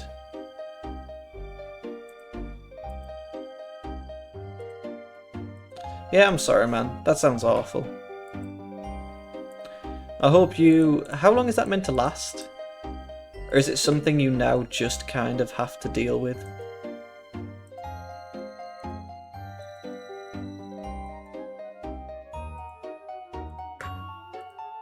An extra 2v2. Let's put Wolf and Walker against Faces. Couple of days. That's not great. Could definitely be better.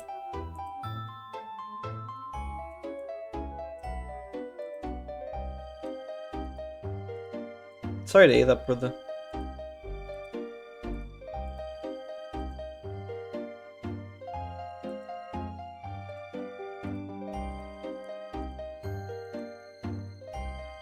Yeah, that does sound, but that's one of those things, like, going to work with it does sound like an awful idea, but like, you're damned if you do, you're damned if you don't, aren't you? Can't win either way. I've learned that with work. Like, which is like an absolute shame. I went on a crazy mad, like, new job applying spree yesterday, so I'm hoping to have a new job by next Friday. Whatever that does to the streams, it does to the streams, but like, I need to get out the job I have. It could be your ass wiping hand. At least you can still do that, brother. There's a silver lining somewhere. Video featuring Money Inc. Fucking hell. Typhoon. And earthquake. At least the weather's nice. At least the weather's nice.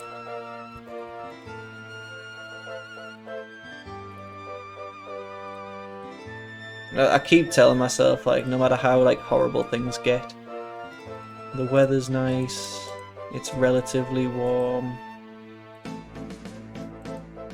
Who's the mountie?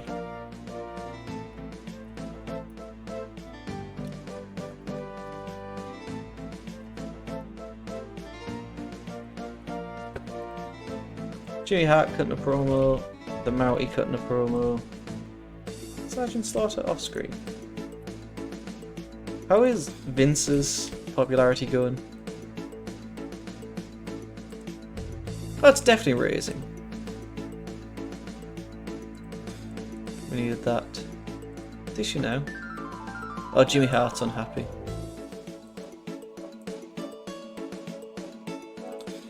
Brian Adams against the Genius. Instead, let's have Kenny Kendall against the Genius. Man who's took his role.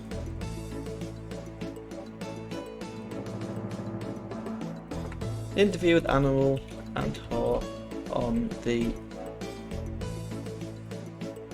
Beverly Brothers.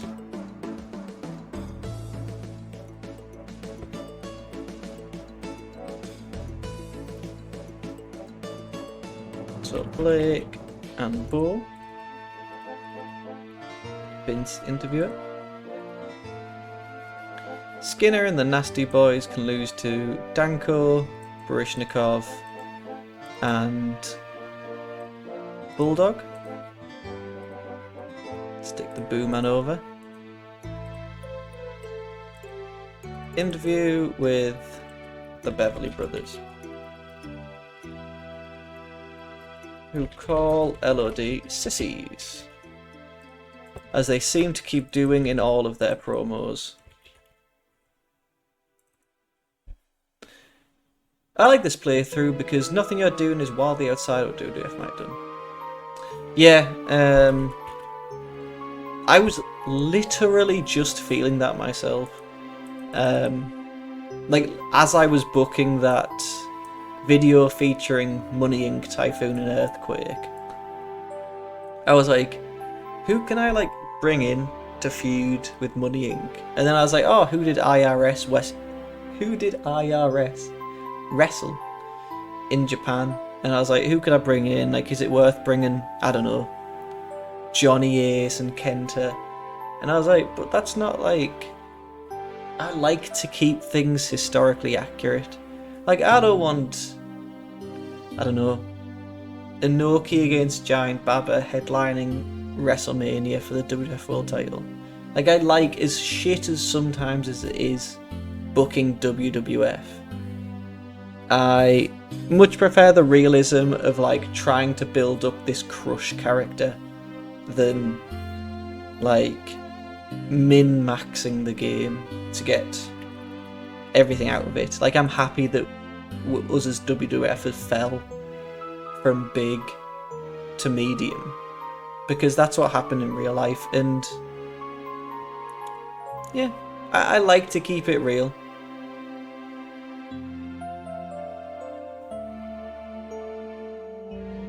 Yeah, that's the thing. Like, as much as I personally quite like Meltzer,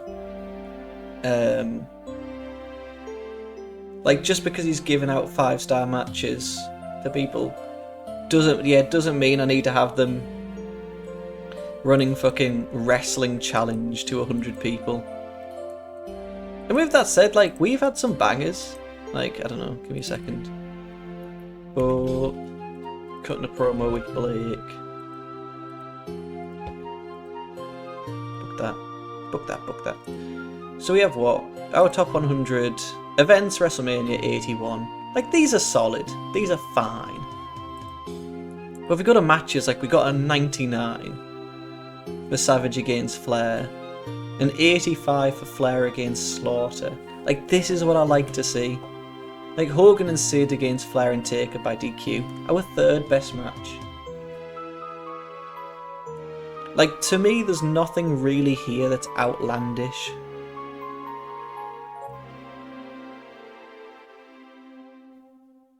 Yeah, I 100% like. I don't need to gobble up every wrestler that I'm gonna book in 1 year or 2 years. Like I have a developmental, but even then, it's people like um, Bart Gunn, Glenn Jacobs, and Bob Holly, and I'm not gonna suddenly start booking Kane 5 years early. I just wanted to make sure he was getting some matches. Like for the most part, these are people that weren't really employed. I mean, Phineas Godwin's doing bits, but people that weren't employed anyway, that I wanted to make sure they were at least getting some matches in.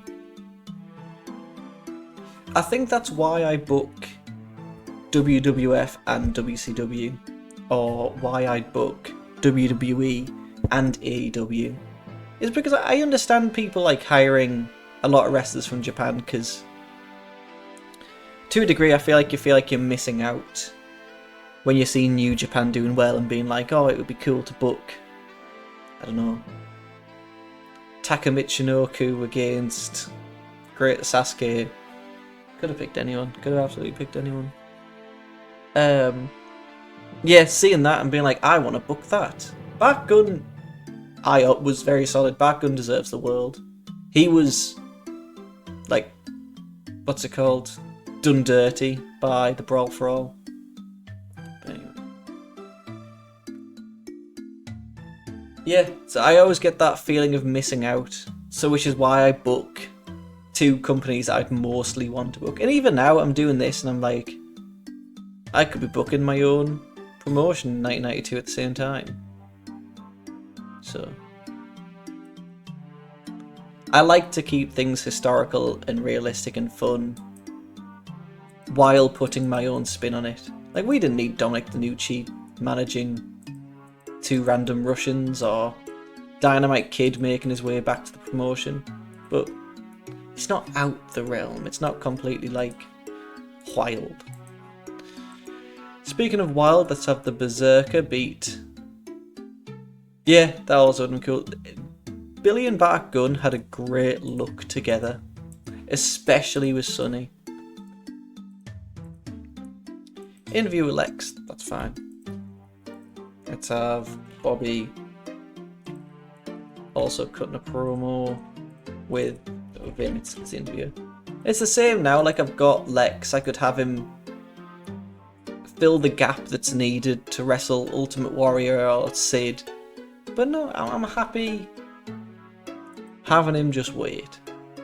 Having him do these little bodybuilding promos. So we have the Wrestling Challenge opening. Like, I think the most outlandish thing I've kind of got going on is praying that Andre the Giant will last until next year's WrestleMania, to have him wrestle Taker instead of Gonzalez. Which that isn't even necessarily out the realm of possibility. Because I'm at this point have just found out the Undertaker against Andre never wrestled. But Undertaker against Andre, I imagine if they could have, they would have done that match and put Undertaker over at WrestleMania.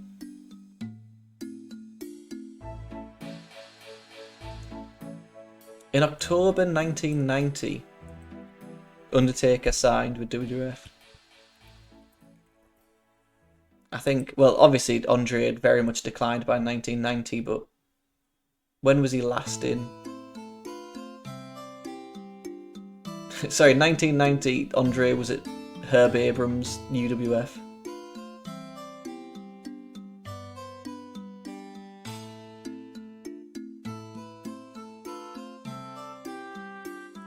So he returned to action in April 91, where he teamed with the Rockers in a winning effort against Fuji and the Orient Express in Belfast.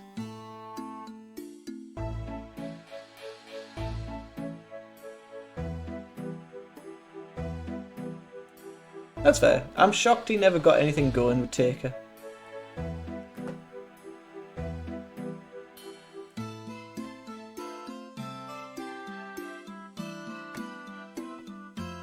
Yeah, he was on crutches.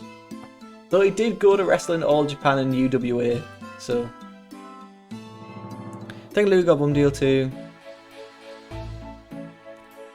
Yeah, Luger did get a bit of a bum deal.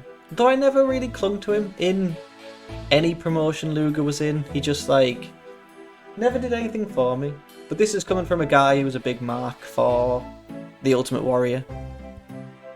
We were all children once. Oh, I can hate the Bushwhackers. I understand if that's a mean or a controversial opinion, because they were a fun gimmick, mostly designed for kids. Couldn't handle them. In a terrible match, Wolf and Walker defeated Mancini and Marcello, when Walker pinned Marcello with a top rope crossbody. We got a video featuring Money Inc., Typhoon and Earthquake. Razor defeated Virgil in 344 with a Razor's Edge. Got an interview with the Mountie and Jimmy Hart and Slaughter. Kenny Kendall defeated the Genius in 334 by submission. Interview with Animal and Hawk and the Beverleys. Decent reaction from the crowd, but subpar wrestling. Bulldog, Danko and Brishnikov defeated Skinner and the Nasty Boys, when Bulldog pinned Skinner with a running power slam. Got an interview with the Beverleys, who call Legion of Doom sissies. The Berserker defeated Duggan in 608 with a camel clutch, and we ended with an interview with Lex. Financially, I guess we skipped that. How did I skip that? Murder One wrestles with the Blazing Lariat. Murder One wrestler.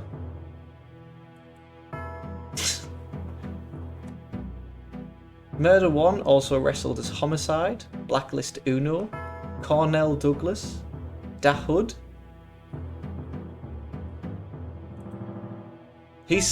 Murder One is still wrestling today.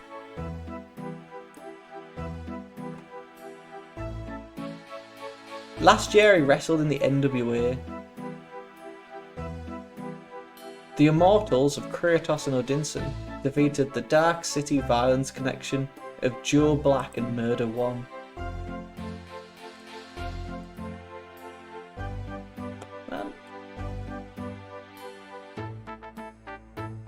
To be fair, this says he started his career in 2001. But I'd be shocked if there's two... Oh, it does say he started his career... No, that's a lie. He did start in 91. Nicknamed the Urban Legend. He also has a finisher called Zoolander. His last match was... He lost to Austin Towers. It's a great name. By DQ. At Southern Honor Wrestling. Oh, the Infantry was on it. Charlie Bravo and Sean Dean. Gunnar Miller was there. I think was Gunnar Miller the guy in TNA once. Maybe not. The Skulk of Adrian Elias and Liam Gray, as you may remember when NXT bought Evolve. Oh, imagine going to that show. And the main event is a 4-minute DQ.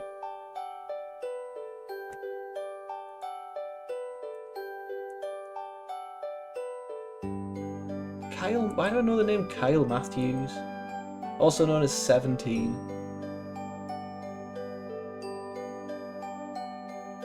Oh, well. Getting too distracted. UWA.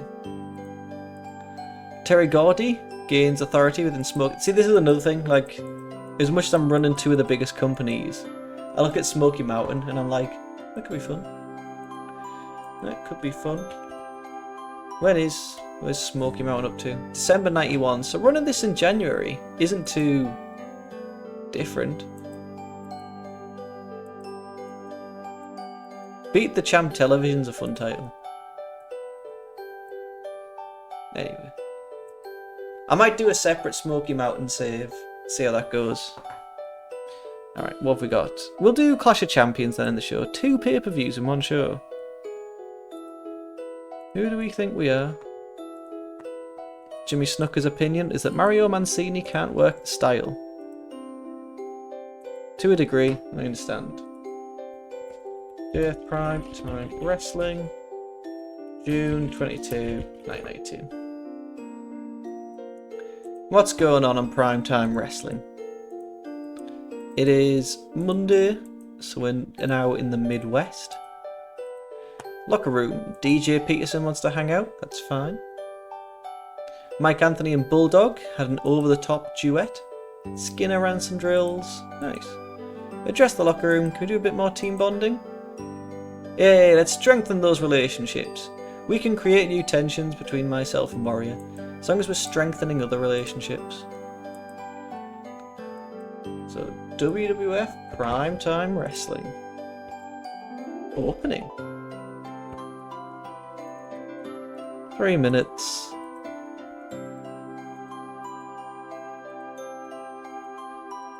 Nice. This is only a B show, so we don't have to worry too much. Vince McMahon moderates the panel. Slick returns tonight, replacing Duggan. Hillbilly Jim, Bobby Heenan and Mr. Perfect return as normal. McMahon says that Duggan is in Japan and will join the show in a few weeks. Heenan says that the bodybuilders look up to him, and the panelists argue over who picked Gary Stryton to win. Our opening contest is El Matador beating Kato in 6'11".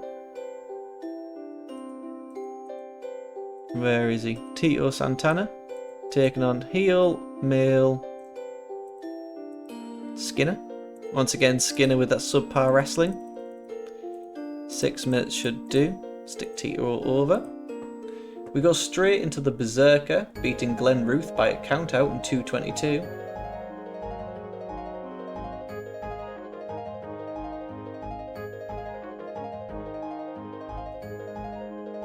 Nice. Where's the Berserker taking on face male Brian Adams?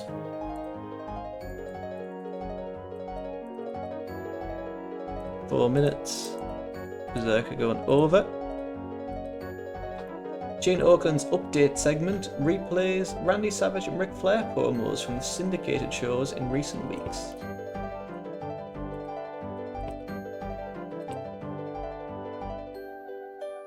So we can just stick Gene as the interviewer with Ric Flair cutting a promo, same with Randy Savage.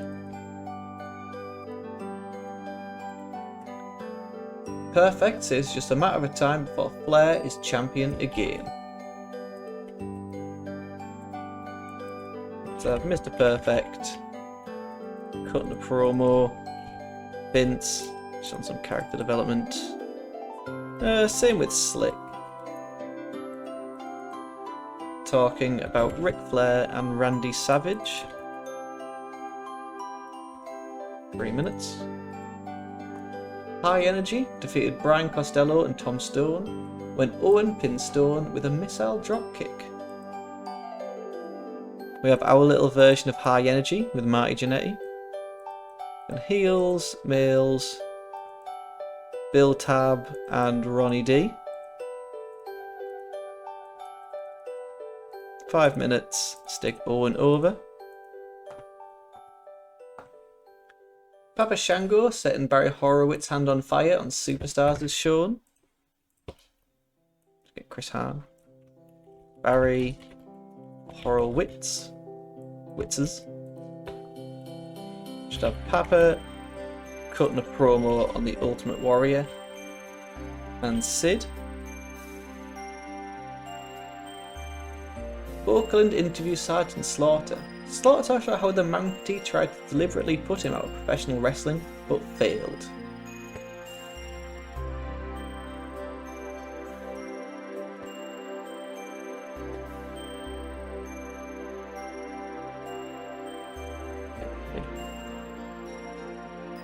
Let's have Gene as the interviewer with Sergeant cutting a promo on the Mountie. Texas Tornado squash from Wrestling Challenge airs. British Bulldog in the Legion of Doom defeat the Mountie and the Nasty Boys. Hawk against Jerry Sags, Brian Nobbs and the Mountie. 13 minutes. Bulldog goes over. Crusher's squash of the Brooklyn Brawler is shown. The panel puts over Crusher's abilities and sportsmanship. Oakland's interview with Shawn Michaels from Superstars is shown. Let's have just Gene, interviewer, Shawn, putting a promo on Brett.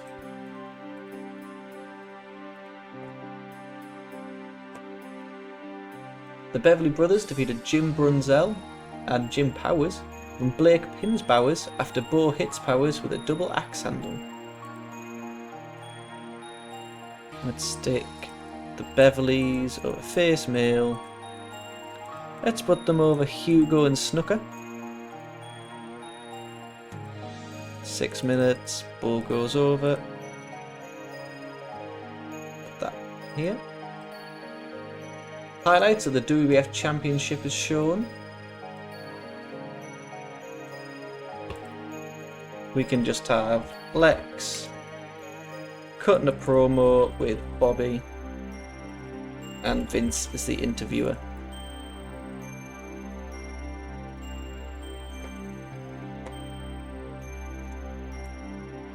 Nails the squash is shown.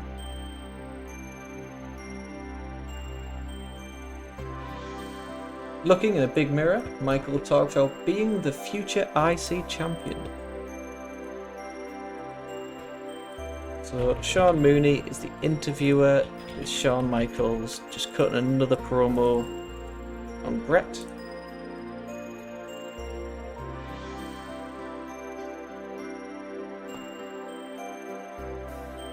Razor Ramon's vignette from Superstars airs. Just have Razor cutting a promo. The Undertaker squash from Superstars is shown, and that's it. So we just need to squeeze in a couple of matches. Let's have Busick and Sid take on faces. Yeah, I've seen some actual good matches by Steve Kern. Just as soon... Oh, also, hello Timu, how are you? But as soon as I see him as Skinner, I'm like, I have no time for this gimmick. Let's have a 3v3. We can have Victor, Salmon, and face Kevin. I hope you're doing well, Timu. I hope you've had a lovely day. Against Jerry, Haku, and Mike Anthony.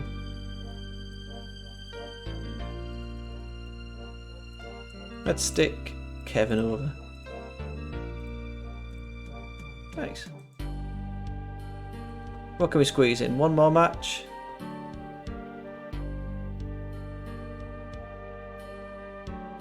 Really? The wind's been like mildly strong here the past couple of days. It's down to 13 miles an hour here today. Like the weather, the sun's really nice and it's really warm in the sun. It's just cold when you're in the shade and the wind's blowing. So 2v2, we can have Axe and Smash taking on faces Spicoli and Volkov. How long do we have? 7 minutes. Nice. Put that here. All looks good. 72%.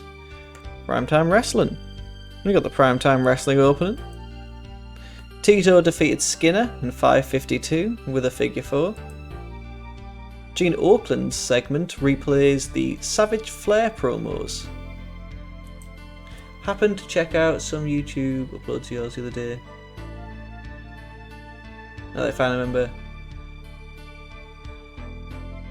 Oh yes, I was wondering about the TV show World Championship Wrestling. Yes. Please do clear that up, because I couldn't find the TV show itself, World Championship Wrestling. Whenever I try to search for results from that show, it only gives me WCW Worldwide. I think it was Worldwide, which I chose to book from until it changed to Saturday Night. World Championship Wrestling was originally a TV show by GCW on TBS. So is this is Black Friday? Is that what it was? Yeah, Vince ended up showing matches from other companies, didn't he? Didn't he?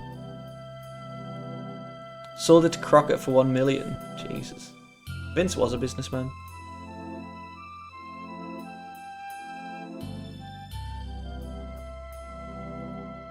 Berserker defeated Bryan Adams in 420 with a power slam. Perfect says it's just a matter of time before Flair is champion again.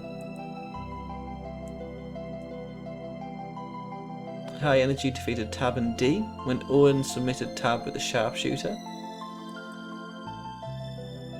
Shango setting Wits on fire on Superstars is shown. NWA Worldwide was a different show entirely. WCW was the TBS show, Worldwide was the Syndicate show. They often ran same angles on the two. Oh, right. That clears it up though.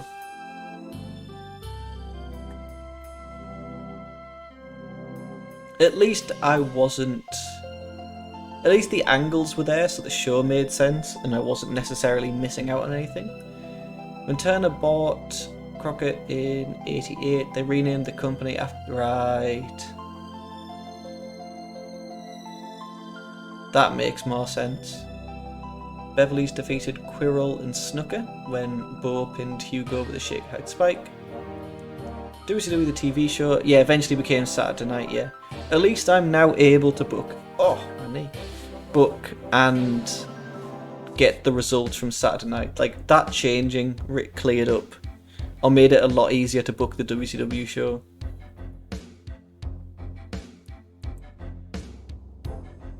Oakland interviews Slaughter. Slaughter talks about how Mountie tried to deliberately put him out of wrestling but failed. It definitely was Saturday Night 92. Yeah, at least according to this mod, it wasn't Saturday Night yet in January 92.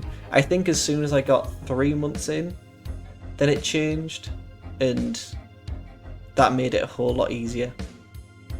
But this mod has a few odd bits set up, where like some character angles and titles are changed from tapings.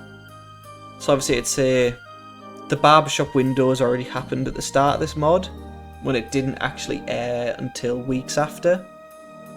So Shawn Michaels is oddly a heel and already has that persona when he hadn't aired yet. So it's an odd mix.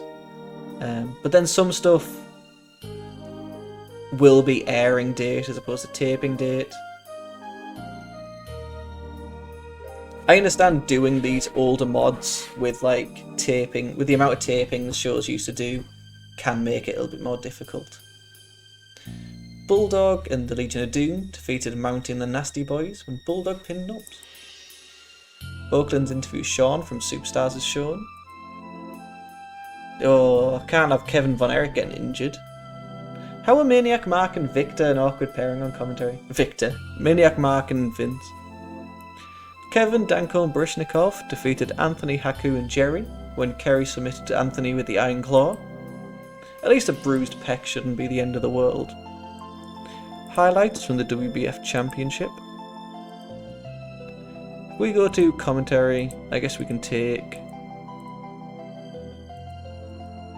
Maniac Mark off this and swap him. I don't know, who do we want?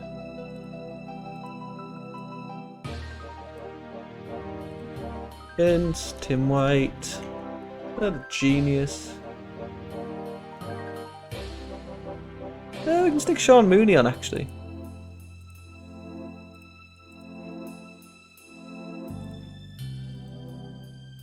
Yeah, Ray Stevens. He's on a kind of retirement tour at the moment. I really like Ray Stevens. He's retiring in 65 days. So in the past couple of weeks, I was originally like building him up. We do WWF. Building him up slowly and slowly. And then he announced that he was retiring, so I was like, alright. I was hoping to find a way to squeeze the tag titles on him and Stevens, but instead he got a world title shot, and him and Stevens lost to Savage and Hitman. But Ray Stevens transitioning to commentary is going well. Maniac Mark's transition, not so well. But Maniac Mark isn't retiring, so I might try and find someone younger to team him with. Demolition defeats Spicoli and Volkov when Axe pins Spicoli with a demolition decapitation. Michaels talks about being the future IC champion. In the main event, Busick and Sid defeated Mancini and Marcello when Busick submitted Mancini with a stump puller. Razor Ramon's vignette airs. That was a long but fine primetime wrestling as far as these shows go. Marcella, what are you up to these days? Marcella wrestler. Well, you are seemingly still going.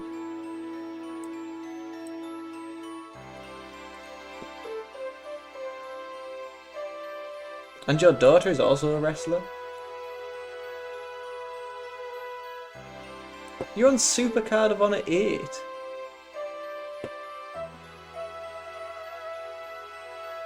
Fair play.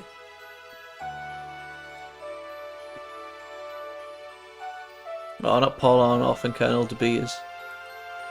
New Japan, always fine. We have Clash of Champions tonight. Kevin Von Erich injured, drug test, everything's fine. Corporal Kishner and SD Jones won the tag titles. I'd give it to them. Alright, what Clash of Champions do we have? 19. I know this one is just like primarily 622. Ah, 623. No one gets the night off. We can be in the southeast. Broadcasters. Just do automatic selection.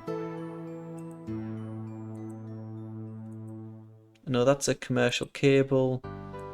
Let's, instead of TBS, have it on Turner Premiere. No. Use. No, there we go. That would have been a nightmare. We don't need a booking team meeting. Dick Murdoch has been passing on tips to Barry Windham. Ann Anderson ran some drills. Dustin and Thomas Rich got in a huge row. Abdullah had a clash with Schiavone. Gigante. Give everyone a list. Nice. So straight off the bat,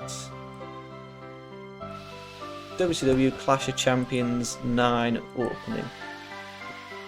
WCW. So this show is primarily the NWA World Tag Team Tournament. I think it's all the first round matches, which we might have to change some around depending on who's available. But it's still good. We have more than enough wrestlers to squeeze people in.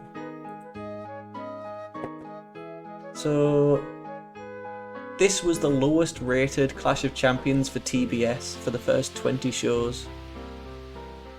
The lowest rating Clash ever got was 1 year later, when Austin and Pillman took on Flair and Anderson in the main event.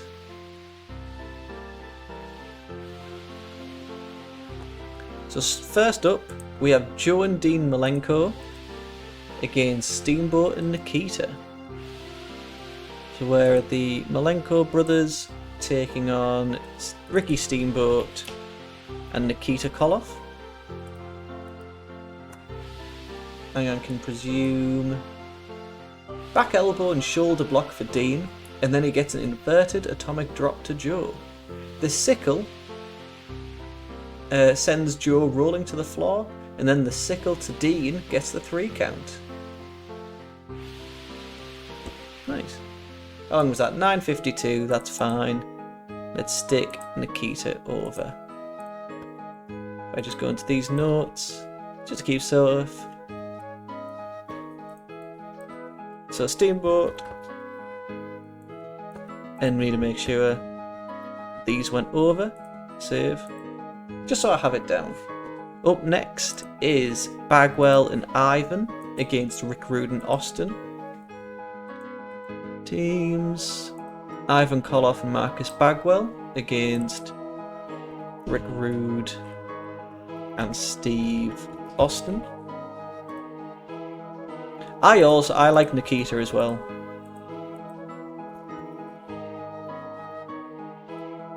That, again, another reason I would like to do like a mod. I would just forget to use the pre-booking stuff in general. Mostly because I really find out what happens show to show when I look up the results. I don't necessarily plan this ahead of time, I just really go off what happens.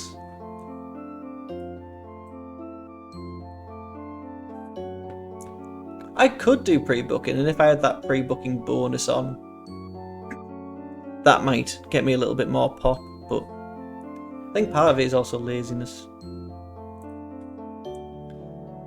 Zenk comes in and nails Austin. Rude tries to punch Bagwell to get out of it, but Bagwell moves. Bagwell gets 1 drop kick and then whiffs another. Rude awakening, arrogant cover, bicep pose, as Rude and Austin get the 3 count. To be honest, I could also just use the tournament mechanic, but if I ever have to sub people out, it's like, not worth it. So, Terry Gordy and Dr. Death are standing by in the back with Bischoff. They just talk about wanting to fight the Steiners. Fair, I understand that.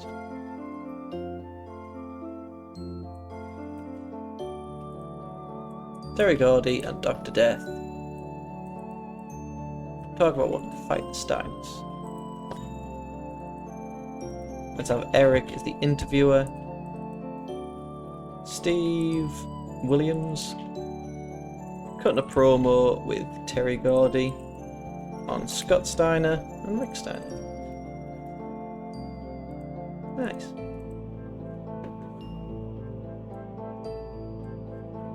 We then have the Steiner match. I can't remember who I did instead of Jeff and Larry O'Day. I think I might have done La Pera del Terra. So they can go against the Miracle Violence Connection.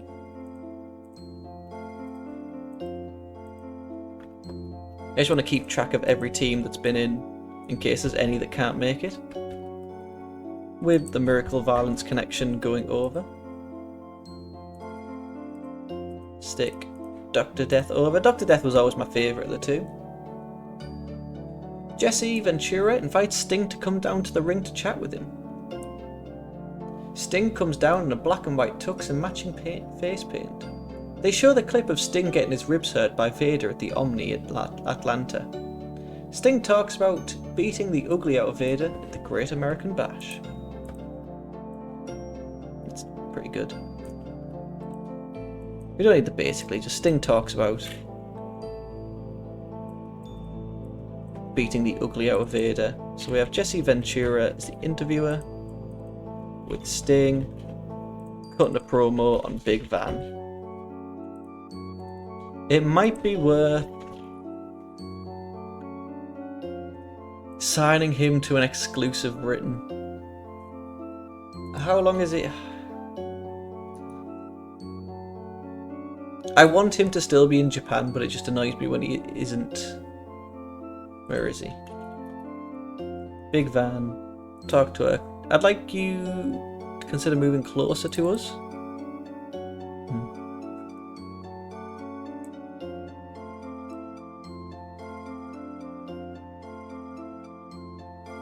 I actually want him to prefer us over WCW. Over New Japan, sorry. Nice. Then I have Dustin Rhodes and Barry Windham against Arn Anderson and Bobby Eaton. 2v2. Teams. Windham and Rhodes against Arn and Bobby.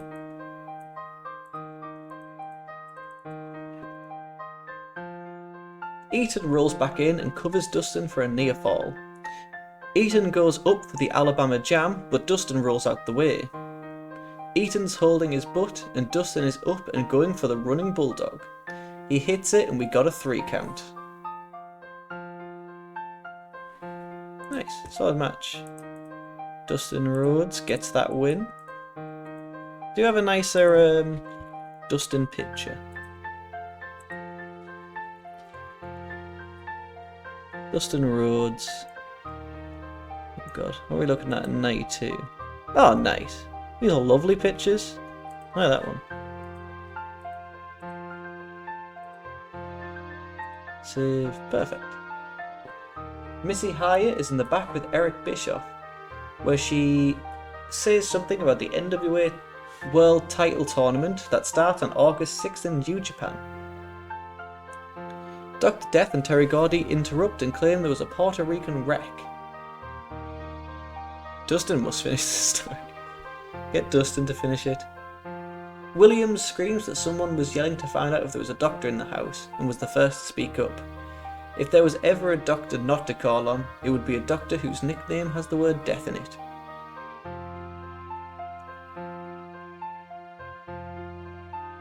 Hire him to do WWF so he can chase the title that Dustin never won.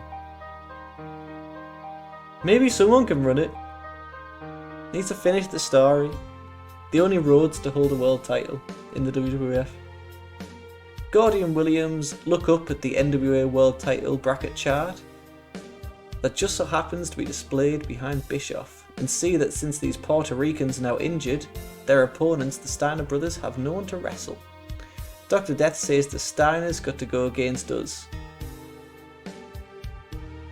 Bischoff has to check out the whole situation before he can officially say the Steiners get a bye and face Gordy and Williams.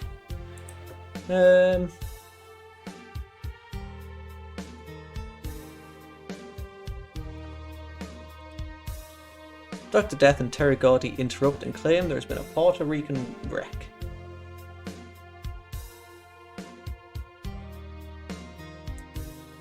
Dr. Death says the Steiners got to go against us. We don't need the mwahaha. Dr. Death says the Steiners got to go against us. Bischoff says he's going to check the whole situation out before he can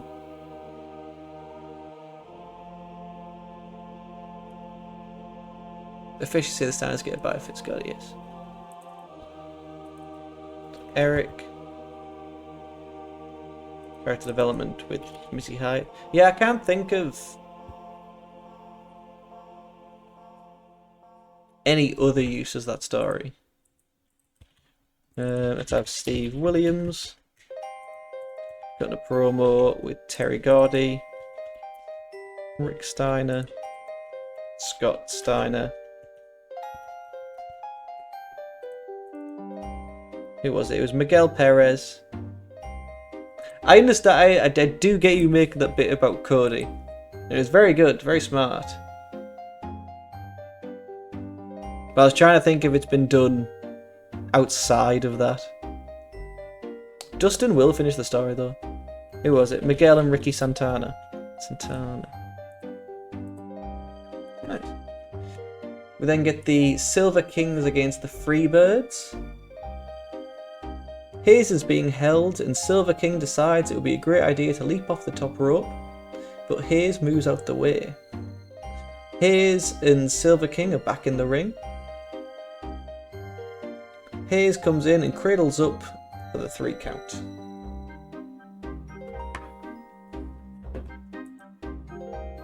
least we get. So who do we have? It's not the Silver Kings, it's Lost Cowboys against the Freebirds. That's alright, we all get a bye. We all get a bye. Everybody gets one. Let's stick Michael Hayes over.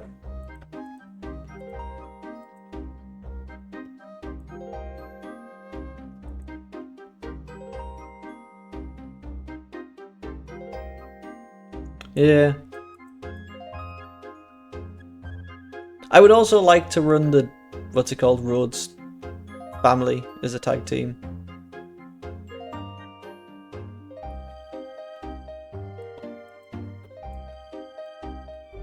Save, nice.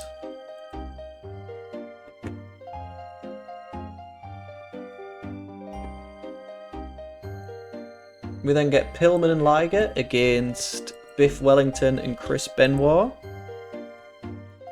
Ryan Pillman, Juice and Liger against Wellington and Benoit, which I imagine was an incredible match. Everyone's brawling. Pillman and Benoit go to the floor to beat each other up, while Wellington is choking away at Liger in the corner. Back in come Benoit and Pillman, and while the Canadians have the advantage, they go for running bulldogs. As they get mid-ring, Pillman and Liger push the Canucks off into each other. Pillman drop kicks Benoit to the floor, and Liger sets up Wellington for the moonsault in the 3 count. Stick Jushin over and have this one steal the show. Book. Where's my notes? They only appear here. I forgot to do the other ones as well, didn't I? They go here.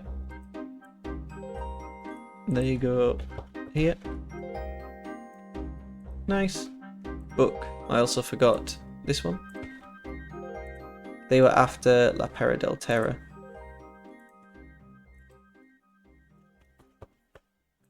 Wyndham and Rhodes against Arn and Bobby.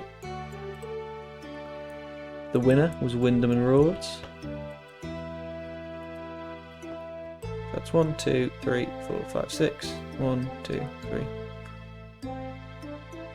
I am missing someone. Miracle Violence connection aren't there.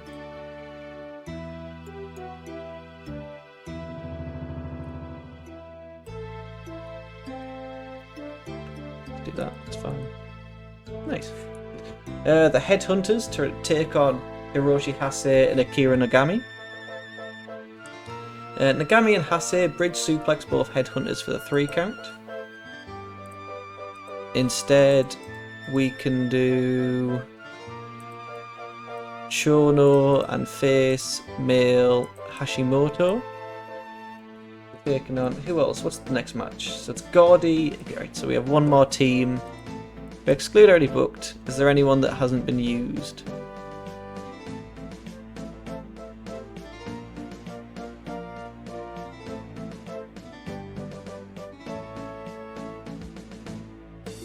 Teams. Starlight. NWA. Yeah. Let's have Chono and Hashimoto against Al Madril and Colonel DeBeers, who are... They have awful chemistry, work together as a tag team. How do I know I haven't even put them in a match? Oh, did they wrestle... Wrestle War? Right. I'm willing to have this be like a PWG situation.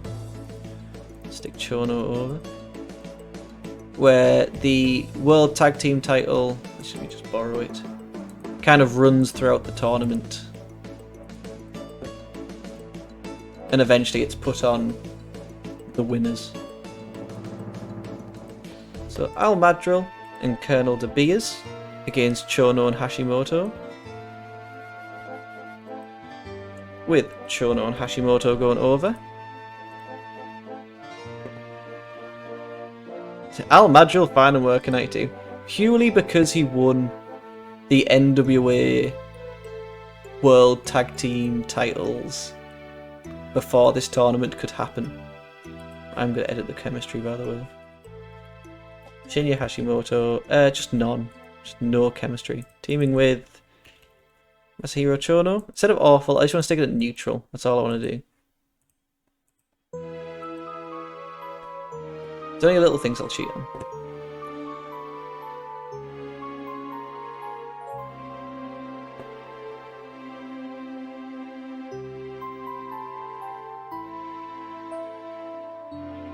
Ron Simmons comes out for an interview with Jesse Ventura.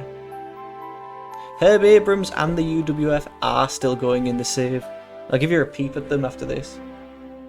Come out for an interview with Jesse, talk about how he beat all the odds growing up to become a 3-time All-American footballer, and now he wants to become world champion. Race comes out with Super Invader and runs his mouth and talks down to Simmons, like they're in the 50s. Talks down to Simmons, we'll leave it at that. Harley Race says something very rude and mean. I'm not good. Beat the odds, grown up. Beat the odds. So, storyline. Where's Ron Simmons? Can move him from that. Add worker. Ron Simmons. As a supporting. Add storyline. WCW. 3-time All-American. If we have Ron Simmons, Harley Race, and Scott Norton. Nice. So instead of Super Invader, there he is, we have Scott Norton instead. Just kept Hercules in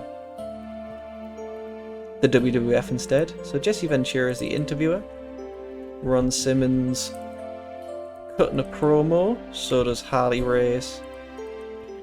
And Scott Norton, I guess just on intimidation.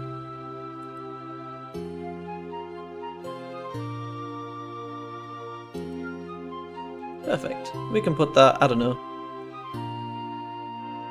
here.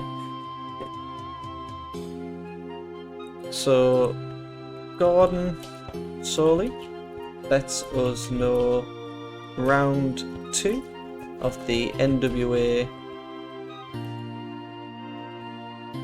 Tag Team Tournament is starting tonight.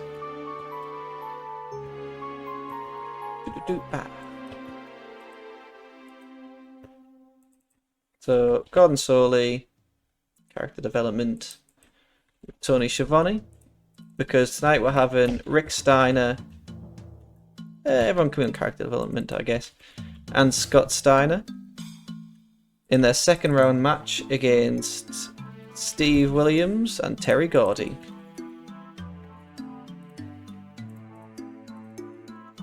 Nice. Do we have a nicer picture of Williams and Gordy? Steve, oh God, that's a good one. God, that's also a good one. Terry Gordy, do we also have a better one?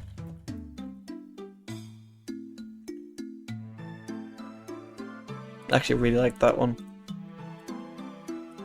So 2v2 main event to start round 2.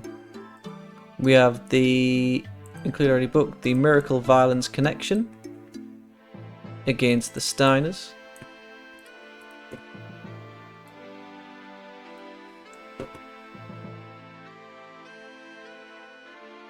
Scott gets back in and takes a gorilla press for a near fall.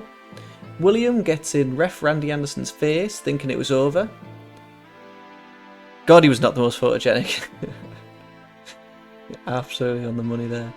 Gordy and Rick come back in and start brawling some more. As the ref is sending Rick back to his corner, Scott tries a belly to belly, only to have Gordy come up from behind him and clip him, with Dr. Death falling down on top of Steiner for the 3. It started out like they wanted to see which team was the better mat wrestler, but ended up getting pissed off and it turning into a power match.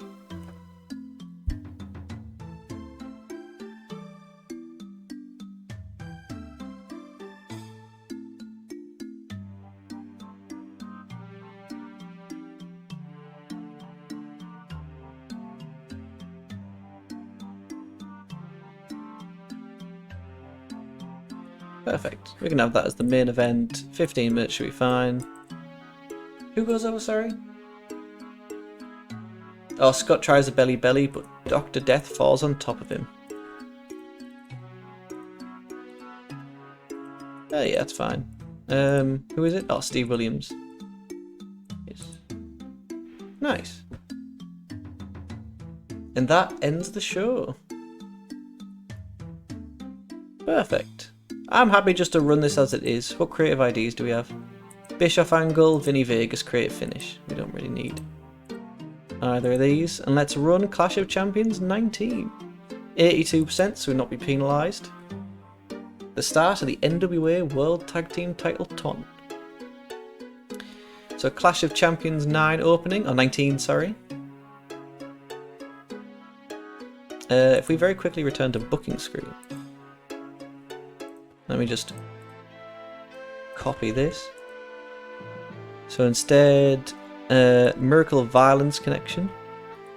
Actually, we need to put the Steiner brothers. And also the brothers. The Steiner Brocks. What am I writing? And then the team, which did not qualify. After that, it's the Miracle Violence connection.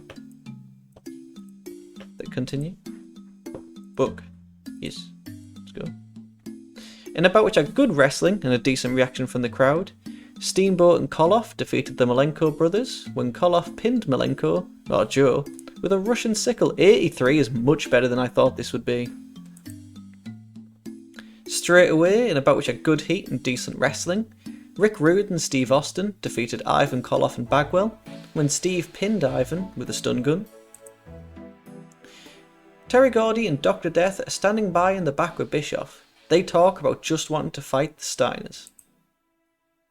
In a bout which had good wrestling and a decent reaction from the crowd, Miracle Violence Connection defeated La Perra del Terra when Williams pinned Eddie with a Doctor Bomb. Jesse Ventura invites Sting to come down to the ring to have a chat with him. Sting comes out in a black and white tux with matching face paint. Sting talks about wanting to beat the ugly out of Vader at Great American Bash. In a bout which had great heat and good wrestling, Wyndham and Rhodes defeated Arn and Bobby when Dustin Rhodes pinned Bobby Eaton with a running bulldog. Dr. Death and Terry Gordy interrupt and claim there was a Puerto Rican wreck. Dr. Death says the Steiners got to go against us now. Bischoff says he has to check the whole situation out before he can officially say the Steiners get a bye to face Gordy and Williams.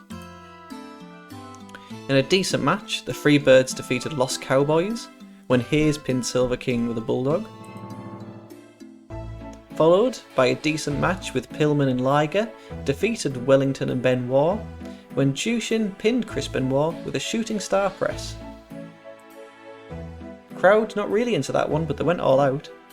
Simmons comes out for an interview with Ventura and talks about how he beat all the odds growing up to become a 3-time American football player, and now he wants the world title.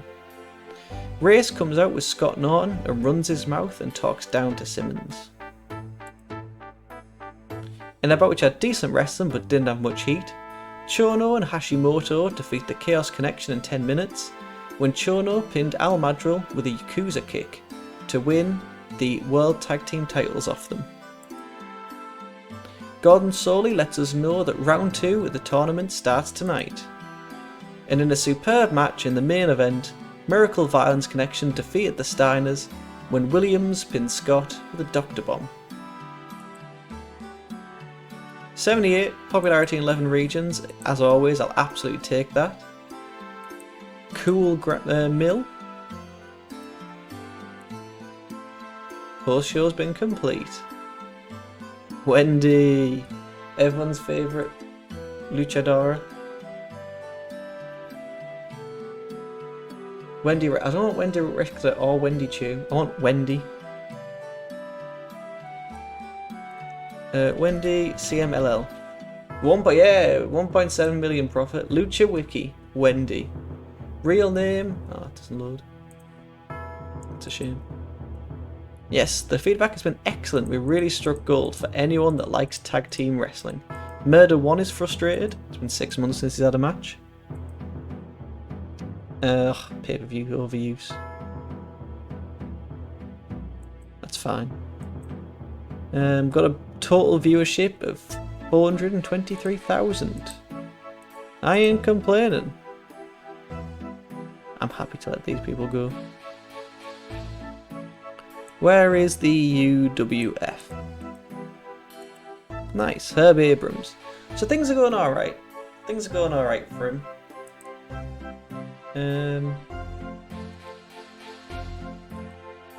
If we check his size, track progress, he is slowly gaining popularity, so things are going alright. And he's slowly actually started to make a profit, so things could be worse. He's not bleeding money, which is better than it was. Check his champions. Buddy Rose is the Americas. Wild Samoan Afa is the Israeli. King Parsons is the Sports Channel Television. And SD Jones and Corporal Krishna have just beat Buddy Rose and Colonel De Beers for the World Tag Team. Cactus Jack should still be doing bits for them, to be fair. 13 wins and 10 losses isn't too bad. Yeah, Shane Douglas in your promotion, what could go wrong? No bad recent news about him. What's going on the Fed side? Yeah, just injuries. With that said, it's been a reasonably long run. 2 pay-per-views. Nice. Thank you all for coming out. Does mean the world. I appreciate you. TARDIS Mechanic, Mr. Rain, Timu. Spend the time with me. I've missed having you here. I feel like it's been a couple of streams without yous, so it means the world. Stay safe, look after each other. I hope your hand gets better soon.